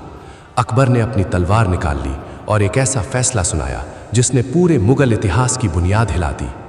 बादशाह ने फरमान जारी किया कि बीरबल, तुम्हारी ये जादुई ताकत अब इस सल्तनत के लिए सबसे बड़ा खतरा बन चुकी है। मैं तुम्हें हुक्म देता हूं कि तुम अपने वो तीनों आसमानी पत्थर अभी इसी वक्त शाही खजाने के हवाले कर दो। अगर तुमने मेरी नाफरमानी की तो तुम्हारा सिर इसी दरबार में कलम कर दिया जाएगा। दरबार में हड़कंप मच गया। बीरबल के लिए यह सबसे बड़ा धर्म संकट था। अगर वो पत्थर खजाने में दे देते हैं तो लालची लोग उसका गलत इस्तेमाल रंगेंगे और दुनिया तबाह हो जाएगी, और अगर वो पत्थर देने से इनकार करते हैं तो बादशाह की तलवार उनकी गर्दन काट देगी। लेकिन सबसे बड़ा तूफान अभी आना बाकी था। मिर्ज़ा कासिम ने बीरबल को पूरी तरह से ख़त्म करने के लिए जो सबसे भयानक साजिश रची थी, वो अब अपना खौफनाक चेहरा दिखाने वाली थी। दोस्तों, बादशाह अकबर के शक ने बीरबल को मौत के मुहाने पर ला खड़ा किया, लेकिन मिर्ज़ा कासिम की प्यास अभी बुझी नहीं थी। अगले भाग में जब एक रोती हुई माँ अपने मासूम बच्चे का जहर से नीला पड़ा शरीर लेकर दरबार में घुसेगी, तो बीरबल को वो करना पड़ेगा जिससे दीवाने खास की फिजाओं में आज वो गर्माहट नहीं थी जो मुगल सल्तनत के जलाल को बयां करती हो। आज वहां सिर्फ एक सर्द खौफ तैर रहा था। बादशाह जलालुद्दीन मोहम्मद अकबर के हाथ में नंगी शमशीर चमक रही थी, और उस शमशीर की नोक उस इंसान की तरफ तनी हुई थी जिसने अपनी पूरी जिंदगी इस सल्तनत की हिफाजत में लगा दी थी। बीरबल के चेहरे पर अभी भी एक अजीब सी शांति थी, लेकिन दरबार का हर एक शख्स जानता था कि बादशाह का गुस्सा जब अपनी हदें पार करता है तो मौत भी पनाह मांगने लगती है। अकबर की आंखें शक और खौफ से सुलग रही थीं। उन्हें लग रहा था कि बीरबल की जादुई ताकतें कल उनके तख्त के लिए खतरा बन सकती हैं। मिर्ज़ा कासिम की जहरीली बातों ने अपना असर दिखा दिया था। बादशाह ने एक बार फिर अपनी भारी और खौफनाक आवाज में फरमान दोहराया। उन्होंने कहा कि बीरबल, मैं तुम्हें आखिरी बार हुक्म दे रहा हूं, वो तीनों आसमानी पत्थर अभी इसी वक्त शाही खजाने के हवाले कर दो, वरना मैं भूल जाऊंगा कि तुम मेरे सबसे चहीते वजीर हो। हुकूमत की सलामती के लिए मैं किसी भी गर्दन को धड़ से अलग कर सकता हूं, चाहे वो तुम्हारी ही क्यों ना हो। पूरे दरबार में सन्नाटा ऐसा था कि अगर एक सुई भी जमीन पर गिरे तो उसकी आवाज भी किसी धमाके जैसी लगे। मिर्जा कासिम अपनी जगह पर खड़ा अंदर ही अंदर जश्न मना रहा था। उसका बुना हुआ जाल बिल्कुल सही तरीके से काम कर रहा था। उसे लगा कि अब बीरबल या तो अपनी जान बचाने के लिए वो पत्थर बादशाह को दे देगा या फिर बादशाह के हाथों मारा जाएगा। दोनों ही सूरतों में जीत मिर्जा कासिम की ही थी। बीरबल ने एक गहरी सांस ली। उन्होंने अपनी आंखें बंद की और उस रहस्यमयी बूढ़े साधु की कही हुई बातें याद की। साधु ने कहा था कि ये पत्थर अपना मालिक खुद चुनते हैं और गलत हाथों में जाने पर ये वरदान नहीं बल्कि एक भयानक श्राप बन जाते हैं। बीरबल जानते थे कि अगर ये पत्थर बादशाह के पास चले गए तो सत्ता और ताकत का नशा मुग़ल हुकूमत को अंधा कर देगा।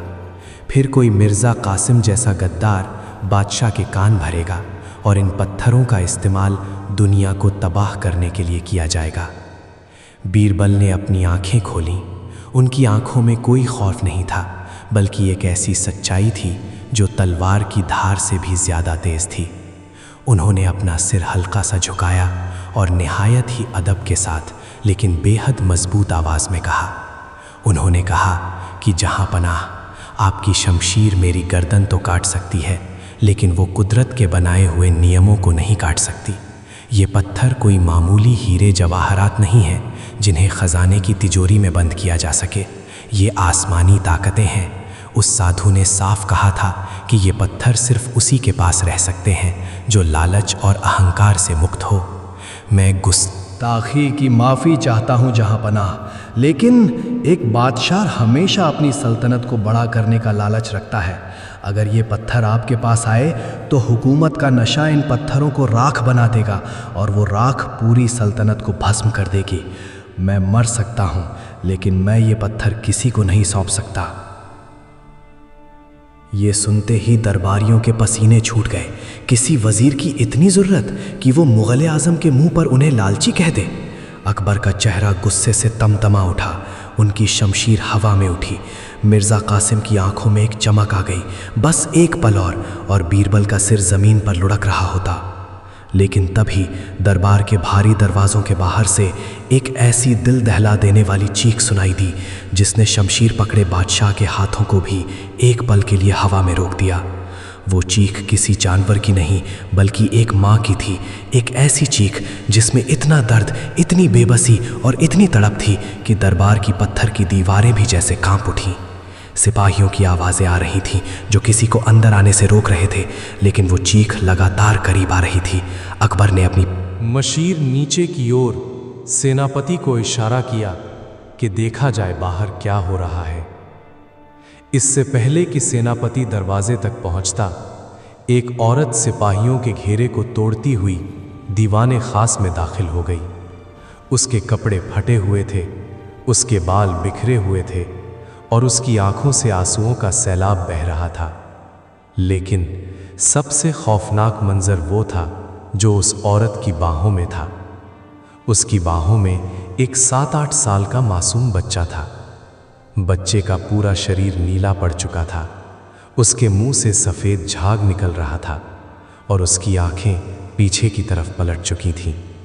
वो बच्चा अपनी आखिरी सांसें गिन रहा था। किसी भी इंसान को देखकर समझ आ जाता कि उस मासूम के जिस्म में एक बेहद ख़तरनाक जहर दौड़ रहा है। दरबार के सभी लोग पीछे हट गए। अकबर भी अपने तख्त से आगे आ गए। एक माँ का ये दर्द देखकर उनका भी गुस्सा एक पल के लिए शांत हो गया। औरत दौड़ती हुई सीधे बीरबल के पैरों में आकर गिर पड़ी।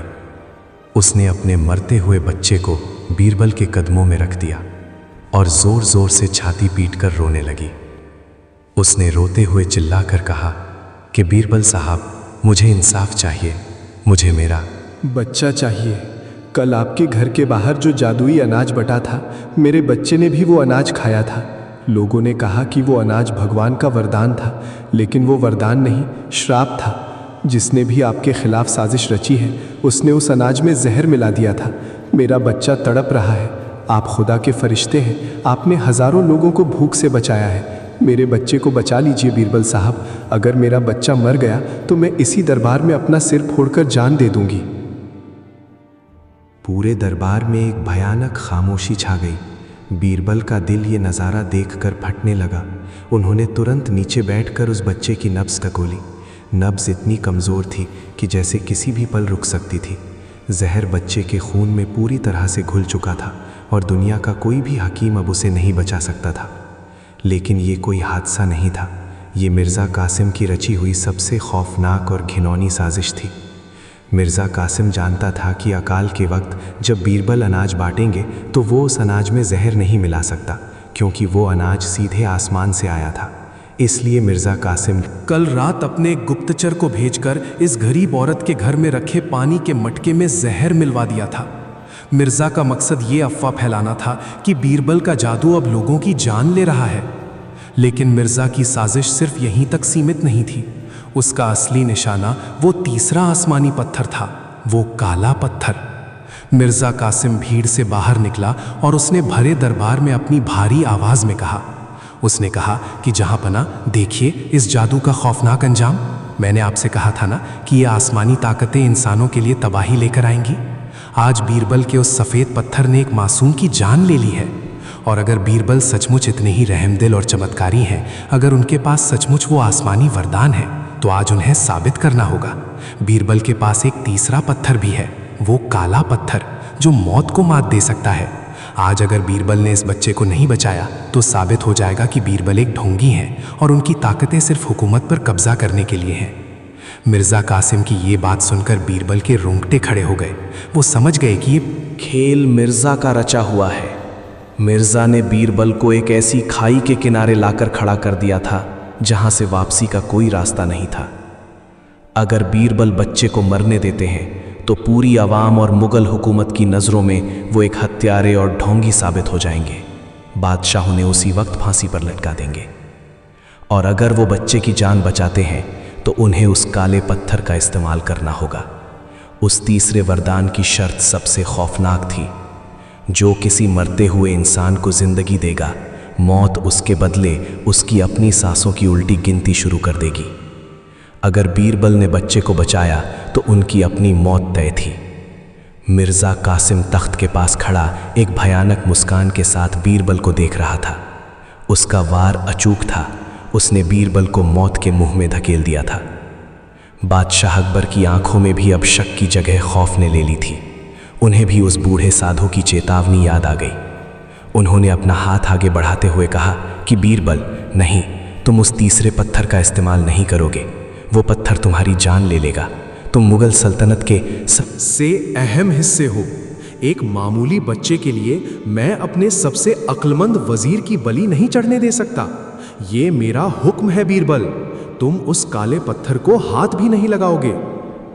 बादशाह का हुक्म पत्थर की लकीर होता है, लेकिन बीरबल की नज़रों में मुग़ल सल्तनत के तख्त से कहीं ज़्यादा बड़ी वो रोते हुई माँ थी जो अपने बच्चे का नीला पड़ता हुआ चेहरा अपने सीने से लगाए हुए थी। बच्चे ने एक गहरी और भयानक हिचकी ली। उसके मुंह से खून की एक पतली सी धार निकल आई। उसका शरीर ऐंठने लगा। अब चंद पलों का ही खेल बाकी था। बीरबल की आंखों में आंसू आ गए। उन्होंने बादशाह की तरफ देखा और एक ऐसी बात कही जिसे मुग़ल इतिहास की सबसे महान बातों में गिना जाना चाहिए।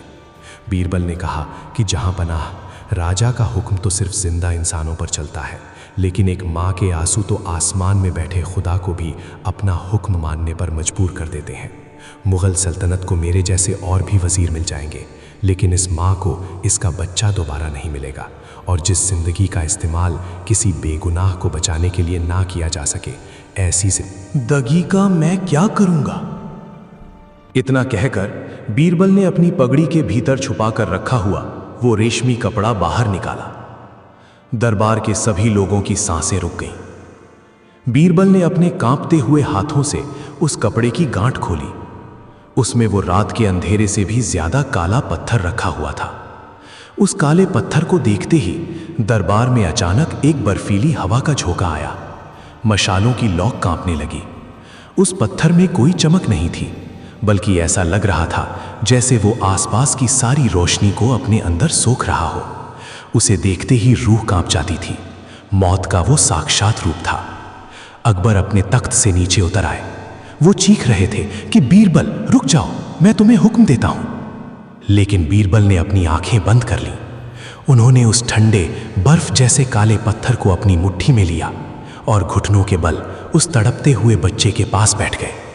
मां ने उम्मीद भरी नजरों से बीरबल को देखा। बीरबल ने एक गहरी सांस ली, अपनी जिंदगी की शायद सबसे गहरी और मुकम्मल सांस। और फिर उन्होंने उस काले पत्थर को उस मासूम बच्चे के माथे पर रख दिया। पत्थर के बच्चे के माथे से छूते ही एक ऐसा भयानक नज़ारा सामने आया जिसे देखकर कई दरबारी खौफ के मारे जमीन पर गिर पड़े।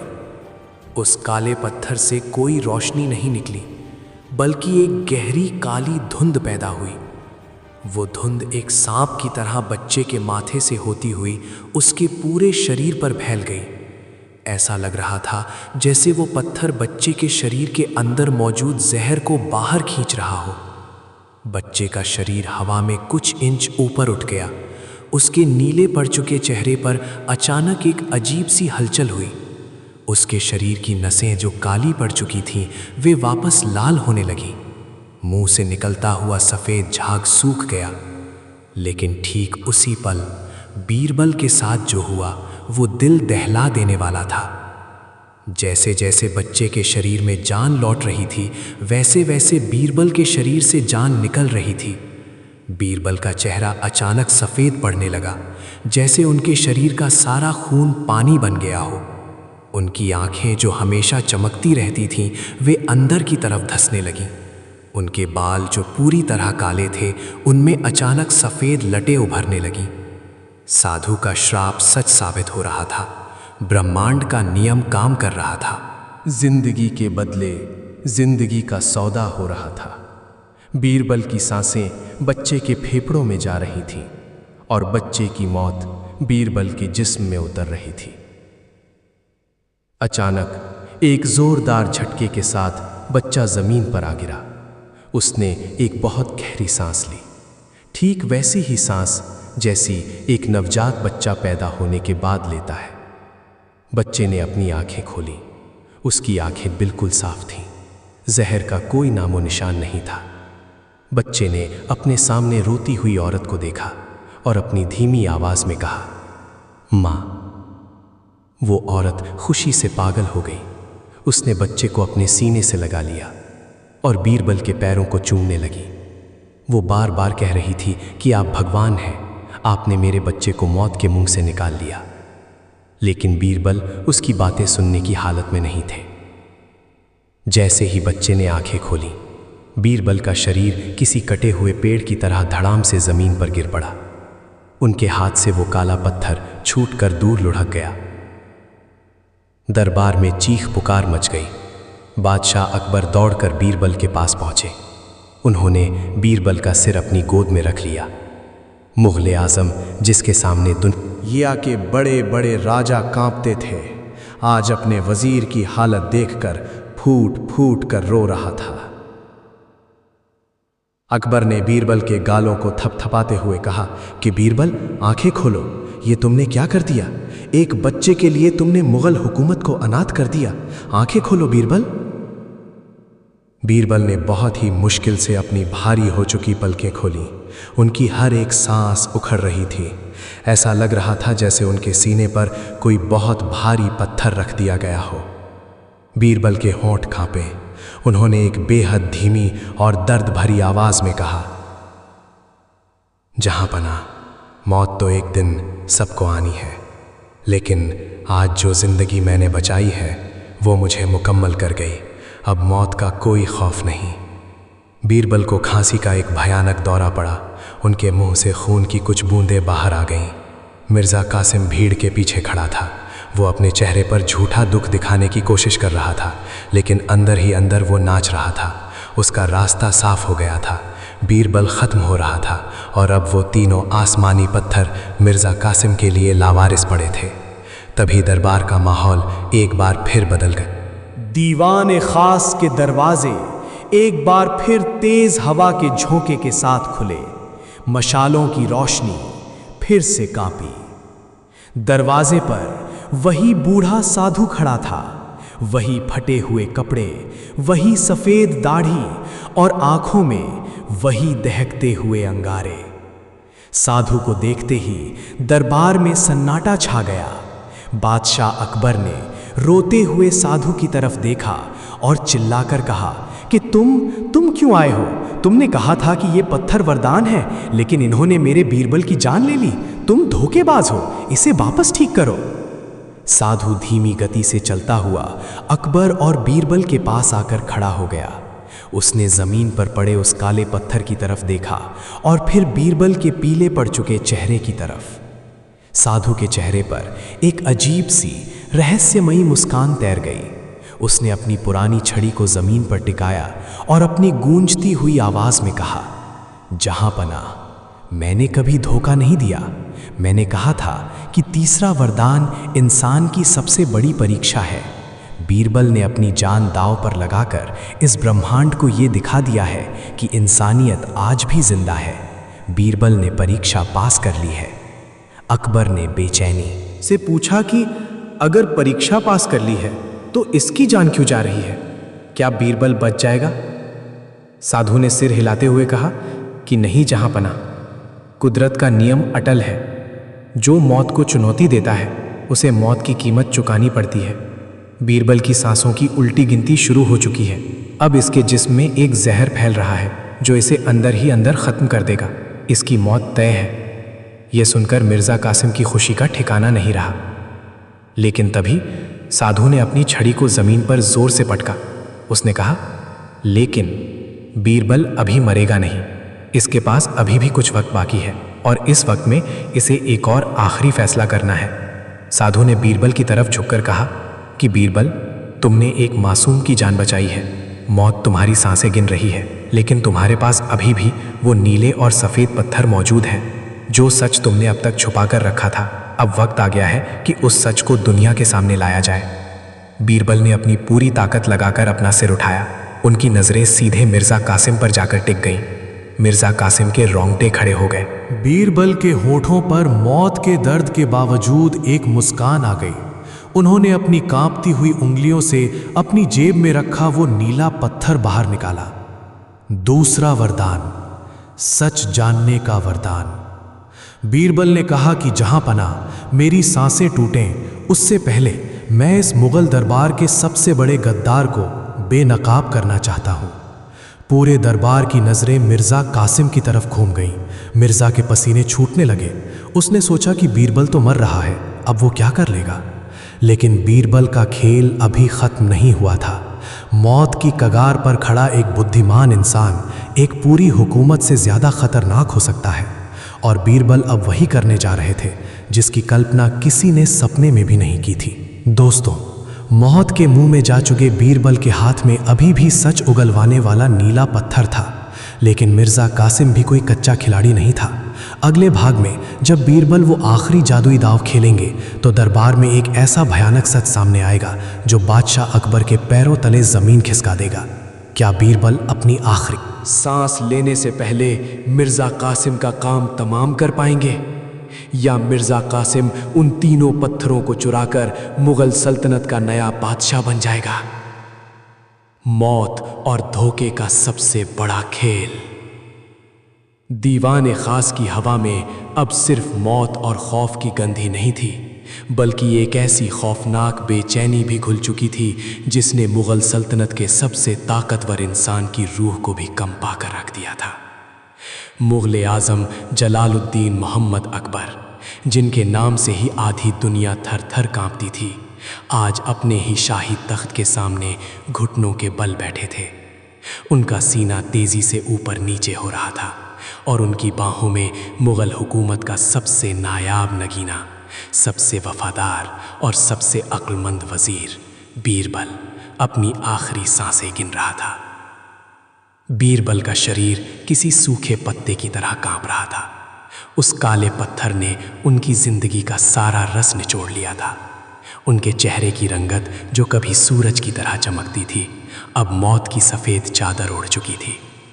लेकिन इतनी भयानक तड़प और मौत के इतने करीब होने के बावजूद बीरबल की उन डूबती हुई आंखों में एक अजीब सी आग अभी भी जिंदा थी। उनकी उंगलियों में कसा वो नीला पत्थर अभी भी समुद्र की गहराइयों की तरह चमक रहा था, जैसे वो अपनी पूरी ताकत के साथ किसी भयानक सच को बाहर खींचने के लिए बेताब हो। वहां खड़ा वो रहस्यमय बूढ़ा साधु अपनी पुरानी लकड़ी की छड़ी के सहारे बिल्कुल शांत खड़ा था। उसके चेहरे पर एक ऐसी रहस्यमय मुस्कान थी जैसे वो कोई नाटक देख रहा हो जिसका अंत उसे पहले से पता हो। दरबार का हर एक इंसान अपनी सांसें कांपे हुए था। बीरबल ने अपनी पूरी बची खुची ताकत को समेटा। उनके सीने में एक तेज दर्द उठा। उनके मुंह से खून की एक और पतली धार निकलकर उनकी दाढ़ी को लाल कर गई, लेकिन उन्होंने हार नहीं मानी। उन्होंने अपने कांपते हुए हाथों से उस नीले पत्थर को मिर्जा कासिम की आंखों के ठीक सामने कर दिया। दूसरा वरदान, सच उगलवाने की वो आसमानी ताकत जिससे ब्रह्मांड का कोई भी झूठ छुप नहीं सकता था। जैसे ही नीले पत्थर की रोशनी मिर्जा कासिम की आंखों से टकराई, मिर्जा का शरीर इस तरह झटके खाने लगा जैसे आसमान से गिरी किसी तेज बिजली ने उसे जकड़ लिया हो। मिर्जा कासिम की आंखें फटी की फटी रह गईं। उसकी पुतलियां लग गईं और उसके माथे की नसें इस कदर तन गईं जैसे अभी फट जाएंगी। वो पीछे हटना चाहता था, वो अपनी आंखें बंद करना चाहता था, लेकिन उस नीले पत्थर ने उसके दिमाग, उसके जिस्म और उसकी रूह को पूरी तरह से अपना गुलाम बना लिया था। बीरबल ने अपनी उखड़ती हुई आवाज़ में, जो अब पहले से कहीं ज़्यादा भारी और गूंजदार हो गई थी, कहा, मिर्ज़ा कासिम, मुग़ल सल्तनत के सामने अपना सच कबूल करो। तुम्हारे दिल के सबसे अंधेरे कोने में जो जहर छुपा है उसे इस दरबार की ज़मीन पर उगल दो। मिर्ज़ा कासिम चीखना चाहता था, लेकिन उसके गले से आवाज़ नहीं निकल रही थी। उसका मुंह अपने आप खुला और फिर एक ऐसी खौफनाक सच्चाई आगरा के किले में गूंजी जिसने मुग़ल इतिहास की बुनियाद को जड़ से हिलाकर रख दिया। मिर्ज़ा कासिम ने एक रोबोट की तरह बिना पलक झपकाए एक एक शब्द साफ साफ बोलना शुरू किया। उसकी आवाज़ में अब उसका अपना कोई जोर नहीं था, वो सिर्फ उस पत्थर की कठपुतली बन चुका था। हाँ, मैं गद्दार हूँ। मिर्ज़ा कासिम की आवाज़ दीवाने खास की दीवारों से टकराई। मैंने ही खजाने से ईरान के शाह का भेजा हुआ वो कोहे नूर चुराया था। मैंने ही कल रात उस गरीब औरत के पानी के मटके में जहर मिलवाया था ताकि उस मासूम बच्चे की मौत का इल्ज़ाम बीरबल के सिर पर मढ़ा जा सके। मुझे इस बात से कोई फ़र्क नहीं पड़ता था कि कौन मरता है। मेरी मंजिल सिर्फ बीरबल की मौत थी। दरबारियों के होश उड़ गए। जो लोग कल तक मिर्ज़ा कासिम को एक वफ़ादार ख़जानची मानते थे, वे आज उसे एक शैतान के रूप में देख रहे थे। लेकिन मिर्ज़ा कासिम का सच अभी ख़त्म नहीं हुआ था। पत्थर की रोशनी और तेज़ हो गई और मिर्ज़ा के अंदर का सबसे खौफनाक राज बाहर आने लगा। उसकी आवाज़ में अब एक पागलपन आ गया था। लेकिन मेरा असली गुनाह सिर्फ एक बच्चे को जहर देना नहीं है। मेरा असली मकसद मुग़ल सल्तनत का ये तख्त है। जलालुद्दीन मोहम्मद अकबर, तुम हमेशा से बेवकूफ़ रहे हो। तुमने मुझे सिर्फ पैसों का हिसाब रखने वाला एक नौकर समझा, लेकिन तुम नहीं जानते कि पिछले 5 सालों से मैं तुम्हारी इस हुकूमत की जड़ें खोखली कर रहा हूँ। तुम्हें क्या लगता है कि जो उत्तरी सूबों के अफ़गान मनसबदार और यूसुफ जई कबीले के लोग तुम्हारे खिलाफ बगावत कर रहे हैं? वो अपने आप कर रहे? नहीं, मैंने उन्हें तैयार किया है। मैंने शाही खजाने से करोड़ों की दौलत चोरी छुपे उन तक पहुंचाई है। वे तुम्हारी हुकूमत से नफरत करते हैं और मैंने उनके साथ मिलकर एक ऐसा षड्यंत्र रचा है जो आज इसी वक्त इस पूरी मुग़ल सल्तनत को राख के ढेर में बदल देगा। अकबर का चेहरा गुस्से, हैरत और खौफ से पीला पड़ गया। उनका हाथ अपने आप म्यान में रखी अपनी शमशीर की मूठ पर चला गया। उनका खून खौलने लगा था। वो उठकर मिर्ज़ा का गला काट देना चाहते थे, लेकिन मिर्ज़ा कासिम का गला अभी भी नीले पत्थर के काबू में था और सच का बाहर आना अभी बाकी था। मिर्ज़ा ने अपने सीने पर हाथ मारते हुए कहा, और तुम सोचते हो कि ये सब मैंने सिर्फ इन आसमानी पत्थरों को पाने के लिए किया? नहीं जलालुद्दीन, ये आसमानी पत्थर तो बस मेरे रास्ते की एक अचानक आई रुकावट थे। मेरी साजिश तो उसी दिन मुकम्मल हो गई थी जिस दिन मैंने अपने आदमियों को आगरा किले के तहखाने में बारूद का वो जखीरा बिछाने का हुक्म दिया था। बारूद? अकबर के मुंह से बेसाख्ता ये लफ्ज़ निकला। पूरे दरबार में एक भयानक चीख पुकार मच गई। बारूद? आगरा किले के नीचे बारूद? मिर्जा कासिम अब जोर जोर से हंसने लगा था। उसकी हंसी में एक ऐसी शैतानी गूंज थी जिसने सिपाहियों के भी पसीने छुड़ा दिए। नीले पत्थर का असर अब कम हो रहा था क्योंकि सच पूरा बाहर आ चुका था। मिर्जा कासिम अब अपने होश में था, लेकिन उसे अपने कबूलनामे का कोई अफसोस नहीं था, बल्कि वो अपनी जीत के नशे में चूर था। हाँ जहाँपना, बारूद, आगरा किले के ठीक नीचे जहाँ ये दीवाने खास बना है, जहाँ तुम्हारा ये सोने का तख्त रखा है, उसके ठीक नीचे हजारों मन बारूद बिछा हुआ है। मेरे आदमियों ने महीनों तक गुपचुप तरीके से सुरंगें खोदकर वो बारूद वहाँ पहुँचाया है। बस एक चिंगारी और ये पूरा आगरा किला, तुम्हारा ये जलाल, तुम्हारी ये मुग़ल सल्तनत, तुम्हारा ये गुरूर, सब कुछ चंद सेकंड्स में खाक में मिल जाएगा, हवा में उड़ जाएगा सब कुछ। अकबर ने अपनी शमशीर बाहर निकाल ली। उनका पूरा जिस्म गुस्से से कांप रहा था।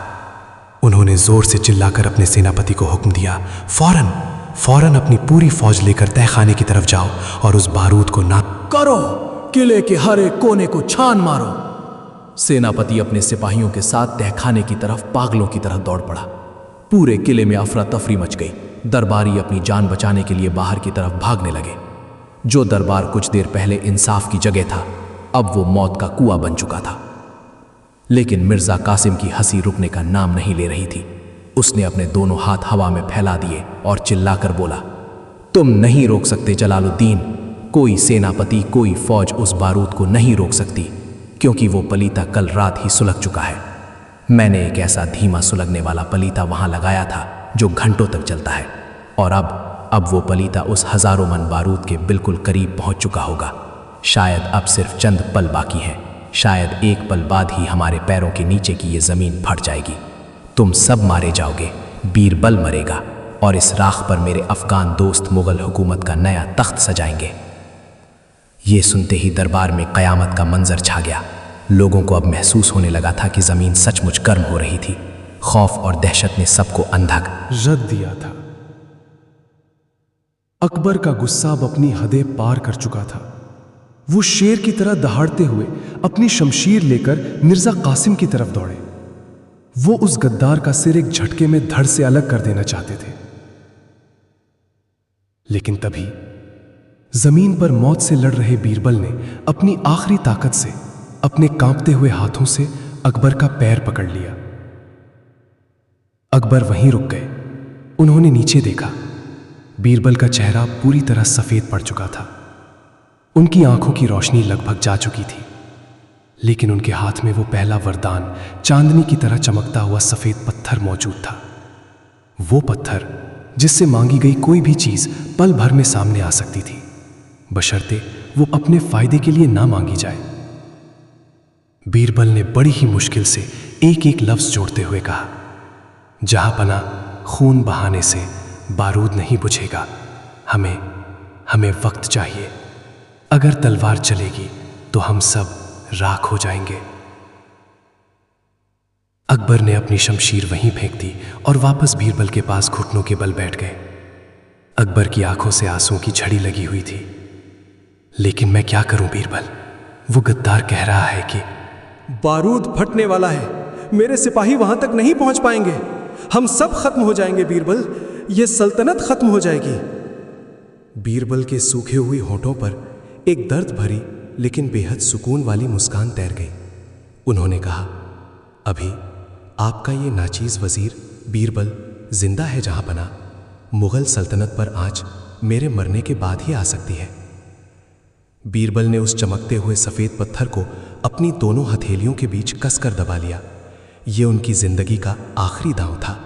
वो जानते थे कि काले पत्थर ने उनकी उम्र छीन ली है, लेकिन सफेद पत्थर का इतना विशाल वरदान मांगने के लिए उन्हें अपनी बची खुची रूह की ताकत भी दांव पर लगानी होगी। एक ऐसा चमत्कार जो कुदरत के खिलाफ था, उसे अंजाम देने के लिए बीरबल को अपने वजूद का आखिरी कतरा भी कुर्बान करना था। बीरबल ने अपनी आंखें बंद की। उनके चेहरे पर एक अलौकिक शांति छा गई। उन्होंने अपने लिए कुछ नहीं मांगा। उन्होंने अपनी जान वापस नहीं मांगी, अपने परिवार की सलामती नहीं मांगी। उन्होंने ब्रह्मांड की उस रहस्यमयी शक्ति से अपना आखिरी सौदा किया। मैं अपनी सारी बची हुई सांसें, अपने जिस्म का सारा पानी, अपने खून का एक एक कतरा इस किले के तहखाने के नाम करता हूँ। हे आसमानी ताकत, मेरे जिस्म की सारी नमी को सोख ले और इस किले के तहखाने में पानी का ऐसा सैलाब ला दे कि वो बारूद, वो गद्दारी की आग हमेशा के लिए भीग जाए और ये हुकूमत, ये हिंदुस्तान महफूज रहे। जैसे ही बीरबल के मुंह से ये आखिरी शब्द निकला, उस सफ़ेद पत्थर ने एक ऐसी भयानक और अंधी कर देने वाली चमक बिखेरी कि दीवाने खास में मौजूद हर इंसान को अपनी आंखें बंद करनी पड़ी। वो रोशनी सूरज से भी 1000 गुना तेज थी और उसी पल आगरा किले के ठीक नीचे से एक जोरदार गड़गड़ाहट की आवाज़ आई। वो आवाज़ किसी धमाके की नहीं थी, बल्कि ऐसा लगा जैसे ज़मीन का सीना फट गया हो और पाताल लोक से कोई विशाल नदी फूट पड़ी हो। सेनापति, जो तहखाने तक पहुंचने ही वाला था, उसने देखा कि बारूद के उस विशाल ज़ख़ीरे के ठीक ऊपर तहखाने की पत्थर की छत से अचानक हज़ारों गैलन पानी एक झरने की तरह नीचे गिरने लगा। वो पानी बर्फ़ से भी ज़्यादा ठंडा और तेज़ था। पानी का बहाव इतना खौफनाक था। एक पल में ही सुलगता हुआ वो पलीता, जो बारूद से महज 1 इंच की दूरी पर था, छन की आवाज़ के साथ बुझ गया। पानी ने पूरे बारूद को भिगोकर कीचड़ में बदल दिया। आग बुझ गई। मौत का वो भयानक जाल जो मिर्ज़ा कासिम ने सालों की मेहनत से बुना था, बीरबल के एक आखिरी वरदान ने उसे पानी में बहा दिया। आगरा किला तबाह होने से बच गया, मुग़ल सल्तनत बच गई, जलालुद्दीन मोहम्मद अकबर की जान बच गई। लेकिन इस चमत्कार की जो कीमत चुकाई गई, वो इतिहास के पन्नों में हमेशा के लिए आंसुओं से लिख दी गई। जैसे ही तहखाने में बारूद भीगा, यहाँ दीवाने खास में बीरबल के शरीर ने अपना आखिरी और सबसे भयानक झटका लिया। बीरबल का जिस्म एक झटके में पूरी तरह सूख गया। उनके शरीर का सारा पानी, सारा खून जैसे निचोड़ लिया गया हो। वो सफ़ेद पत्थर उनकी हथेलियों से छूटकर ज़मीन पर गिर पड़ा और गिरते ही मिट्टी और राख में तब्दील हो गया। उस पत्थर की उम्र पूरी हो चुकी थी। बीरबल ने अपनी शक्तियों का इस्तेमाल मुग़ल सल्तनत को बचाने के लिए किया था, अपने लिए नहीं। इसीलिए वरदान ने अपना काम पूरी ईमानदारी से किया। लेकिन बीरबल, सांसें अब पूरी तरह ख़त्म हो चुकी थीं। बीरबल का सिर एक बार फिर अकबर की गोद में लुढ़क गया। उनकी आंखें आधी खुली रह गई थीं, लेकिन उनमें अब कोई हलचल नहीं थी। होठों पर वही पुरानी मुस्कान जम गई थी। मुग़ल हुकूमत का सबसे अक्लमंद, सबसे वफादार और सबसे महान वज़ीर अब इस दुनिया को हमेशा के लिए अलविदा कह चुका था। अकबर ने जब बीरबल के बेजान शरीर को अपनी बाहों में महसूस किया, तो वो एक बच्चे की तरह दहाड़े मार मार कर रोने लगे। मुग़ल आज़म, जो रणभूमि में कभी नहीं रोया, आज अपने दोस्त, अपने रहनुमा की लाश पर अपने सारे आंसू बहा रहा था। पूरे दरबार में एक दिल चीज देने वाला मातम छा गया। दरबारी घुटनों के बल बैठकर रो रहे थे। वो औरत जिसके बच्चे की जान बीरबल ने बचाई थी, वो भी अपना सिर जमीन पर पटक पटक कर रो रही थी। पूरे आगरा शहर की हवाओं में जैसे एक उदासी छा गई। मिर्जा कासिम, जो अभी तक जीत के नशे में था, जब उसने देखा कि बीरबल मर चुका है और उसका बारूद का खेल भी पूरी तरह से नाकाम हो गया है, तो उसके चेहरे की हवाइयां उड़ गईं। उसे अपनी मौत सामने नजर आने लगी। उसने मौका देखकर पीछे के दरवाजे से भागने की कोशिश की, लेकिन इस बार मौत उसे बख्शने वाली नहीं थी। जलालुद्दीन मोहम्मद अकबर का रोता हुआ चेहरा अचानक एक खूंखार शेर में बदल गया। उनकी आंखों में खून उतर आया था। अकबर ने ज़मीन से अपनी शमशीर उठाई और एक ही छलांग में मिर्ज़ा कासिम के सामने जा पहुँचे। मिर्ज़ा कासिम ने रहम की भीख मांगनी चाहिए, जहाँ पना मुझे माफ़। लेकिन इससे पहले कि वो अपना वाक्य पूरा कर पाता, अकबर की शमशीर हवा में बिजली की तरह चमकी। खचाक की एक भयानक आवाज़ आई और मुग़ल सल्तनत के उस सबसे बड़े गद्दार का सिर धड़ से अलग होकर दीवाने ख़ास के सफ़ेद संगमरमर पर फुटबॉल की तरह लुढ़क गया। मिर्ज़ा कासिम के धड़ से खून का फवारा छूटा और पूरी ज़मीन लाल हो गई। अकबर अपनी शमशीर वहीं फेंक कर वापस बीरबल के शव के पास आए और फिर से फूट फूट कर रोने लगे। तभी वो रहस्यमयी बूढ़ा साधु धीरे धीरे चलता हुआ बीरबल के मृत शरीर के पास आया।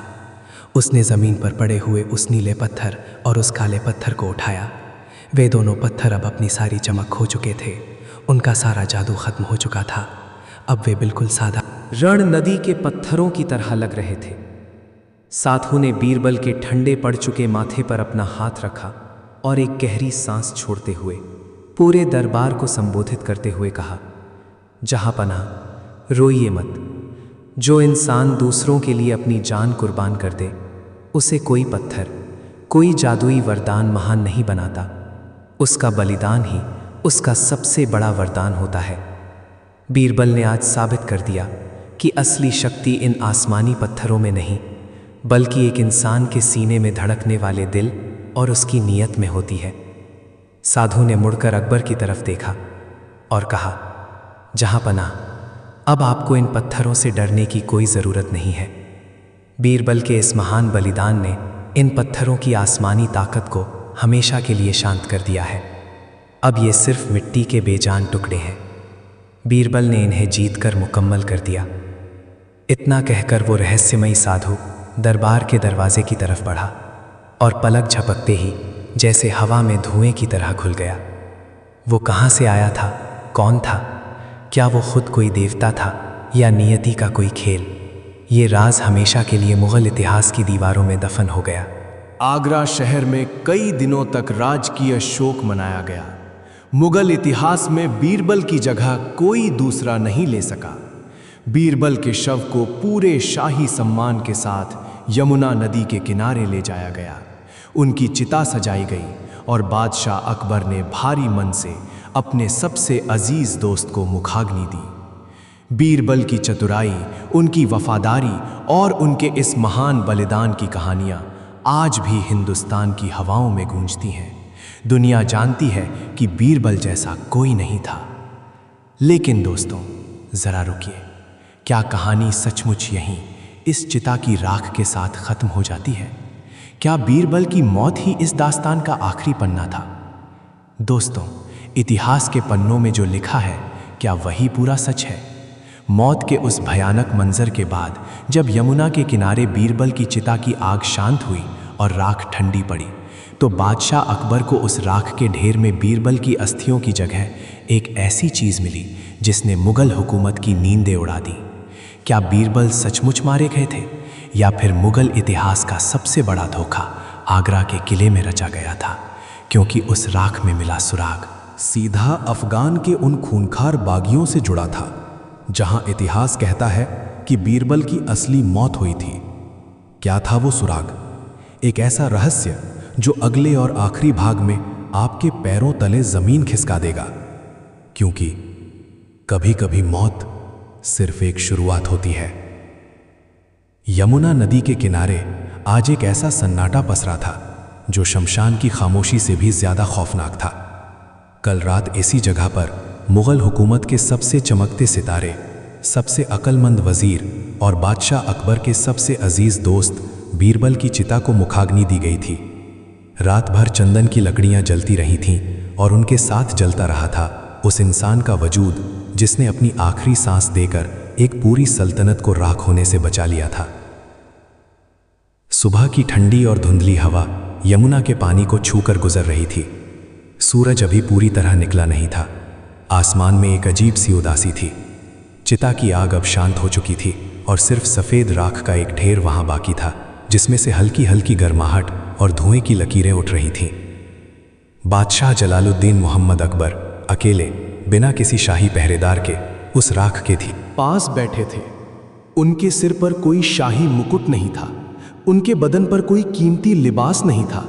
आज वो एक बादशाह नहीं बल्कि एक ऐसा दोस्त थे जिसने अपना सबसे कीमती हिस्सा खो दिया था। उनकी आंखें रो रो कर सूज चुकी थीं। हिंदू रीति रिवाजों के अनुसार चिता ठंडी होने के बाद फूल यानी अस्थियां चुनी जाती हैं। अकबर ने अपने कांपते हुए हाथों को उस सफ़ेद राख के ढेर में डाला, लेकिन जैसे ही बादशाह के हाथ राख के अंदर गहराई तक गए, उनके चेहरे के भाव अचानक बदल गए। अकबर ने महसूस किया कि उस पूरी राख में इंसानी हड्डियों का एक भी टुकड़ा नहीं था। चिता की आग कितनी भी तेज क्यों ना हो, अस्थियां हमेशा बच जाती हैं, लेकिन वहां कुछ नहीं था। राख बिल्कुल रेत की तरह बारीक थी। अकबर ने बेचैनी से राख को कुरेदना शुरू किया। उनका दिल जोर जोर से धड़कने लगा। तभी उनके हाथ में कोई सख्त, भारी और ठंडी चीज टकराई।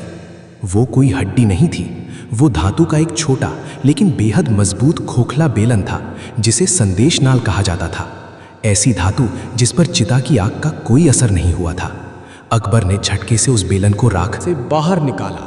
उस पर मुगल खजाने की मुहर लगी थी, लेकिन वो मुहर मिर्जा कासिम की नहीं बल्कि खुद बीरबल की थी। बेलन का ढक्कन बेहद कसकर बंद किया गया था। बादशाह के रोंगटे खड़े हो गए, उनकी सांसें तेज हो गईं। क्या बीरबल सचमुच मर चुके थे, या इस राख में कोई ऐसा राज दफन था जो मुगल इतिहास की पूरी कहानी को ही पलट कर रख देने वाला था? अकबर ने अपनी पूरी ताकत लगाकर उस बेलन का ढक्कन खोला। उसके अंदर से भोजपत्र का एक मुड़ा हुआ पन्ना निकला। उस पन्ने पर जो लिखावट थी, उसे देखते ही अकबर की आंखों से आंसुओं का एक नया सैलाब फूट पड़ा। वो लिखावट किसी और की नहीं बल्कि बीरबल की थी, और वो संदेश बीरबल ने मरने के बाद नहीं बल्कि दीवाने खास में जाने से कई दिन पहले लिखा था। अकबर ने उस भोजपत्र को खोला और पढ़ना शुरू किया। बीरबल के शब्द सीधे अकबर के दिल में उतर रहे थे, जैसे बीरबल खुद उनके सामने खड़े होकर बोल रहे हों। मेरे सबसे अजीज दोस्त, मेरे बादशाह जलालुद्दीन, जब आप ये खत पढ़ रहे होंगे तब दुनिया यही सोच रही होगी कि बीरबल राख हो चुका है, मुगल दरबार मातम मना रहा होगा, और शायद आप मुझे याद करके आंसू बहा रहे होंगे। लेकिन मेरे दोस्त, इन आंसुओं को पोंछ लीजिए, क्योंकि आपका बीरबल मरा नहीं है, बल्कि उसने एक ऐसा भ्रम रचा है जिसे भेद पाना मौत के भी बस की बात नहीं है। खत की ये पहली पंक्ति पढ़ते ही अकबर के पैरों तले ज़मीन खिसक गई। वो बेतहाशा इधर उधर देखने लगे, जैसे बीरबल कहीं छुपकर उन्हें देख रहे हों, लेकिन वहाँ सिर्फ धुंध थी। अकबर ने फिर से खत पढ़ना शुरू किया। जहाँ पनाह, आप मुझे दुनिया का सबसे अक्लमंद इंसान मानते हैं, तो क्या आपको सच में ये लगा कि मैं मिर्ज़ा कासिम जैसे एक मामूली गद्दार की साजिश को पहचान नहीं पाऊंगा? मुझे बहुत पहले से पता था कि मिर्ज़ा कासिम ख़जाने से दौलत चुराकर उत्तरी पहाड़ों में बैठे अफ़गान बागियों और यूसुफ़ज़ई कबीले को भेज रहा है। मुझे उसके बिछाए हुए बारूद के बारे में भी मालूम था, लेकिन अगर मैं उसे सीधे तौर पर गिरफ्तार करवा देता तो वो बारूद का पलीता सुलगा देता और मुग़ल सल्तनत तबाह हो जाती। उसे उसके पूरे गरूर के साथ बेनकाब करना ज़रूरी था, ताकि उसका सारा सच दरबार के सामने आ सके। लेकिन जहाँ पनाह, असल खतरा मिर्ज़ा कासिम का बारूद नहीं था। असली खतरा वो आग है जो उत्तरी सूबों में सुलग चुकी है। यूसुफ़ज़ई कबीले के बागी एक भयानक फ़ौज खड़ी कर चुके हैं। अगर आगरा से मुग़ल फ़ौज वहाँ लड़ने जाएगी तो उन पहाड़ी और बर्फीले रास्तों पर हमारी फ़ौज का जीतना नामुमकिन होगा। वे छापामार युद्ध में माहिर हैं। उस बगावत को ख़त्म करने के लिए किसी फ़ौज की नहीं बल्कि एक भूत की ज़रूरत थी, एक ऐसे साये की जो उनके बीच जाकर उन्हें अंदर से खोखला कर सके, और वो साया वही बन सकता था जो दुनिया की नज़रों में मर चुका हो। अकबर का दिमाग सुन पड़ने लगा था। इतिहास का सबसे बड़ा धोखा उनके सामने एक खुली किताब की तरह सामने आ रहा था। ख़त में आगे लिखा था, रही बात उन आसमानी पत्थरों और उस बूढ़े साधु की, तो मेरे दोस्त, मैं आपको एक राज बताता हूँ।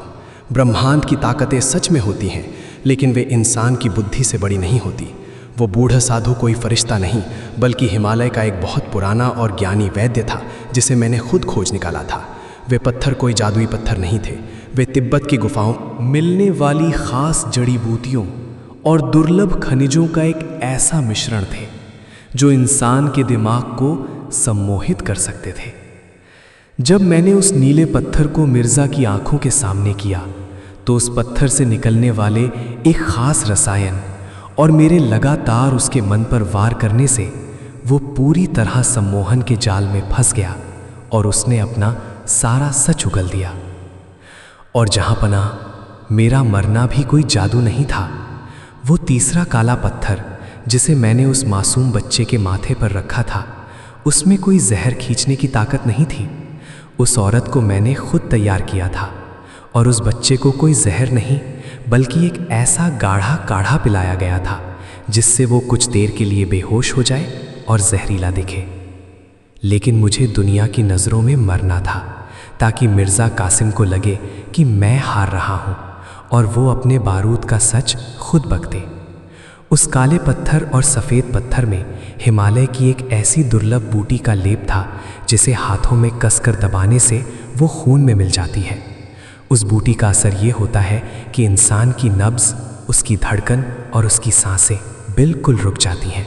इंसान एक योग निद्रा या मृत अवस्था में चला जाता है, लेकिन वो अंदर से जिंदा रहता है। मेरी आंखें खुली थीं, मेरा जिस्म सूख गया था, लेकिन मैं मरा नहीं था। वो सिर्फ एक गहरी समाधि थी। अकबर के हाथ कांप रहे थे। उन्हें याद आया कि जब चिता में आग लगाई गई थी तब बहुत तेज और गाढ़ा धुआं उठा था। खत में बीरबल ने इसका भी जवाब दे दिया था। जहांपना चिता में जो लकड़ियां लगाई गई थीं उनमें मेरे उस वैद्य दोस्त बूढ़े साधु ने एक खास किस्म की राल मिलाई थी। आग लगते ही जो अंधा कर देने वाला धुआं उठा, उसी धुएं की आड़ में मेरे लोगों ने मुझे चिता की लकड़ियों के नीचे बने एक गुप्त रास्ते से बाहर निकाल लिया। जब तक चिता भड़कती मैं वहां से बहुत दूर जा चुका था। जो राख आप देख रहे हैं वो सिर्फ लकड़ियों और कपड़ों की राख है। अकबर के चेहरे पर आंसुओं के बीच एक बहुत बड़ी और सुकून भरी मुस्कान आ गई। उनका दोस्त, उनका बीरबल जिंदा था। लेकिन खत का आखिरी हिस्सा पढ़कर अकबर की मुस्कान गायब हो गई और उसकी जगह एक गहरे सम्मान ने ले ली।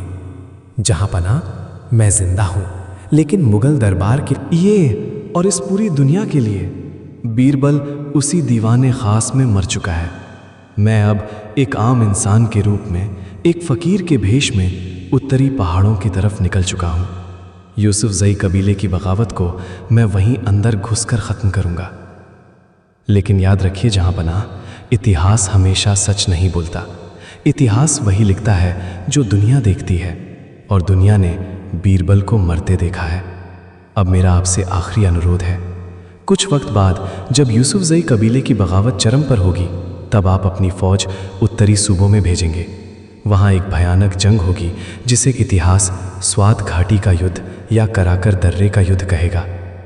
उस युद्ध में आप दुनिया के सामने ये ऐलान करेंगे कि बीरबल को उस फौज का सेनापति बनाकर भेजा गया था। आप इतिहास के पन्नों में ये लिखवाएंगे कि उस भयानक जंग में अफगान बागियों ने बीरबल को घेर कर मार दिया और बीरबल का शरीर कभी नहीं मिला। जी हाँ जहांपना, यही वो महान झूठ होगा जिसे पूरी दुनिया सच मानेगी। इतिहास की किताबों में यही पढ़ाया जाएगा कि बीरबल अफगानों से लड़ते हुए स्वात घाटी में मारा गया। इस झूठ से फायदे होंगे। पहला, अफगान बागियों को लगेगा कि उन्होंने मुग़ल हुकूमत का सबसे बड़ा वज़ीर मार दिया। उनका गरूर उन्हें अंधा कर देगा और वे गलती करेंगे। और दूसरा, मुझे एक आम इंसान की तरह बाकी की ज़िंदगी जीने की आज़ादी मिल जाएगी। मैं हुकूमत के बोझ से थक चुका हूँ जलालुद्दीन। मुझे अब इन महलों, इन सियासतों और इन साजिशों से दूर वादियों में एक गुमनाम ज़िंदगी जीनी है। मैं पहाड़ों में रहकर मुग़ल सल्तनत की हिफाजत करता रहूँगा, लेकिन मेरा नाम कभी सामने नहीं आएगा। आप मुग़ल आज़म हैं, मुल्क पर राज कीजिए, कभी किसी जादुई पत्थर पर नहीं, बल्कि हमेशा इंसान की बुद्धि और उसकी नीयत पर भरोसा रखिएगा। अलविदा जहांपना, आपका वफादार दोस्त महेश दास, बीरबल। खत खत्म हो गया। अकबर काफ़ी देर तक वहीं यमुना के किनारे घुटनों के बल बैठे रहे। सूरज पूरी तरह निकल चुका था और यमुना का पानी सोने की तरह चमक रहा था। अकबर की आंखों से अब दुख के नहीं बल्कि जीत और फ़क्र के आंसू बह रहे थे। बीरबल ने सिर्फ मुग़ल सल्तनत को नहीं बचाया था, बल्कि उसने मौत को भी बेवकूफ़ बना दिया था। उसने एक ऐसा जाल सुना था जिसमें मिर्ज़ा कासिम, दरबार, अवाम और यहाँ तक कि आने वाला इतिहास भी फंस गया था। अकबर ने एक गहरी सांस ली। उन्होंने उस भोजपत्र को मोड़ा और वहीं सुलग रही एक लकड़ी की मदद से उस खत को आग लगा दी। खत जलकर राख हो गया और उसी चिता की राख में मिल गया। मुगल इतिहास का सबसे बड़ा राज हमेशा के लिए राख बन गया। कुछ महीनों बाद बिल्कुल वैसा ही हुआ जैसा बीरबल ने अपने खत में लिखा था। उत्तरी पहाड़ों में यूसुफजई कबीले की बगावत तेज हो गई। बादशाह अकबर ने अपनी एक विशाल फौज वहां भेजी। उस फौज के निकलने के बाद अकबर ने पूरे दरबार में और अवाम में ये झूठी खबर फैला दी कि उस फौज की अगुवाई बीरबल कर रहे थे, जिन्हें उन्होंने गुप्त रूप से जिंदा रखा था।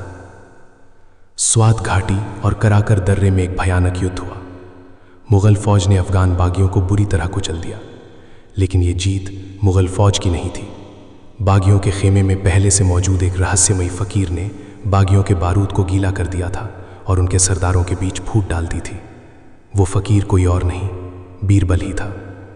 युद्ध के बाद मुगल फौज ने गरा लौट आई, दरबार सजाया गया और तब बादशाह जलालुद्दीन मोहम्मद अकबर ने भारी मन और झूठे आंसुओं के साथ दुनिया के सामने वो ऐलान किया जो आज तक इतिहास की किताबों में दर्ज है।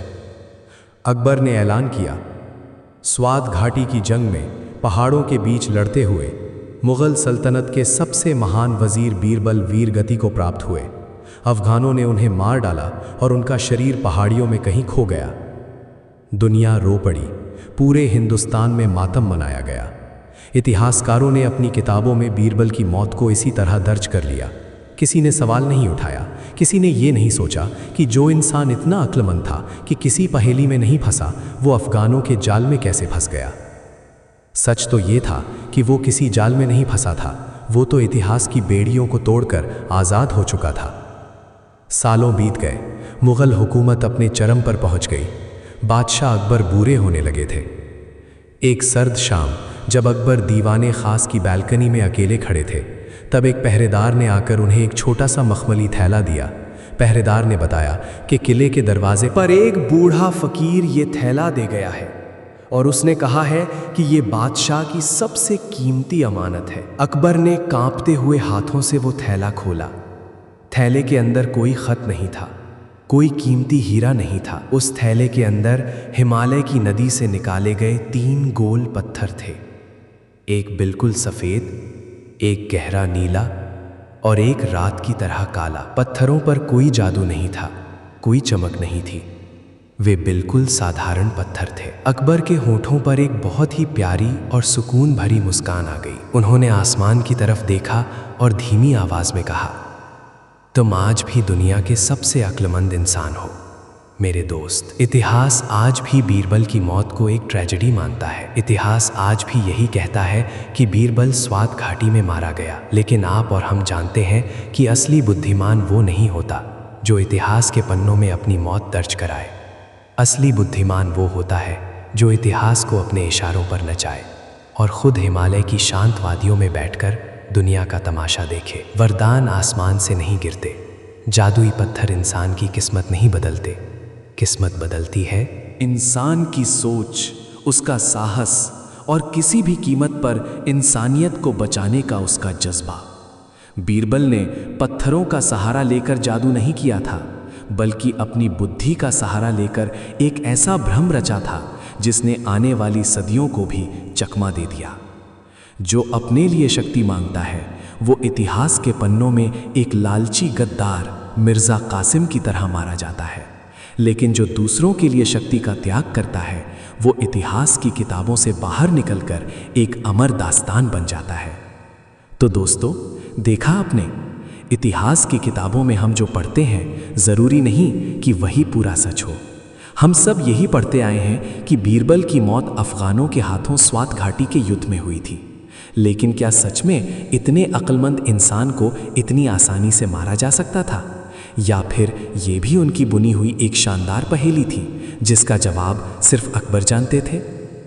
हमारी आज की ये कहानी आपको ये सोचने पर मजबूर कर देती है कि असली जादू किसी पत्थर में या किसी मंत्र में नहीं होता। असली जादू होता है इंसान के दिमाग में, जब आप शांत मन से बिना किसी लालच के दूसरों की भलाई के लिए अपनी बुद्धि का इस्तेमाल करते हैं तो कुदरत भी आपके फैसलों के आगे सिर झुका देती है। बीरबल को 3 जादुई वरदान मिले थे। वे चाहते तो दुनिया के सबसे अमीर, सबसे ताकतवर इंसान बन सकते थे, लेकिन उन्होंने उन वरदानों का क्या किया? पहला वरदान भूखों को खाना खिलाने में लगा दिया। दूसरा वरदान सच को दुनिया के सामने लाने में लगा दिया। और तीसरा वरदान एक मासूम की जान बचाने और एक पूरी हुकूमत को राख होने से बचाने के लिए कुर्बान कर दिया। यही फर्क होता है एक चालाक इंसान और एक बुद्धिमान इंसान में। मिर्ज़ा कासिम चालाक था, लेकिन उसका लालच उसे खा गया। बीरबल बुद्धिमान थे, क्योंकि उनका ज्ञान करुणा और त्याग से जुड़ा था। अब सवाल आपसे है, अगर आज रात आपको कोई रहस्यमयी फकीर वह सफ़ेद पत्थर दे दे जिससे आप कुछ भी मांग सकते हैं, लेकिन अपने लिए नहीं, तो आप सबसे पहली चीज़ क्या मांगेंगे और किसके लिए मांगेंगे? सोचिए और अपने जवाब नीचे कमेंट बॉक्स में ज़रूर लिखिए। अगर आपको बादशाह अकबर और बीरबल की यह अनकही, रहस्यमयी और दिल दहला देने वाली दास्तान पसंद आई हो, जिसमें इतिहास का सबसे बड़ा सस्पेंस छुपा था, तो इस वीडियो को तुरंत लाइक करें। अपने दोस्तों और परिवार के साथ इस कहानी को शेयर करें ताकि वे भी इतिहास के इस नए नज़रिए को देख सकें। और हाँ, अगर आपने अभी तक हमारे चैनल को सब्सक्राइब नहीं किया है तो इंतज़ार किस बात का? अभी सब्सक्राइब का बटन दबाइए और घंटी का निशान, बेल आइकन भी ज़रूर दबाएं ताकि हमारी हर नई कहानी सबसे पहले आप तक पहुंचे।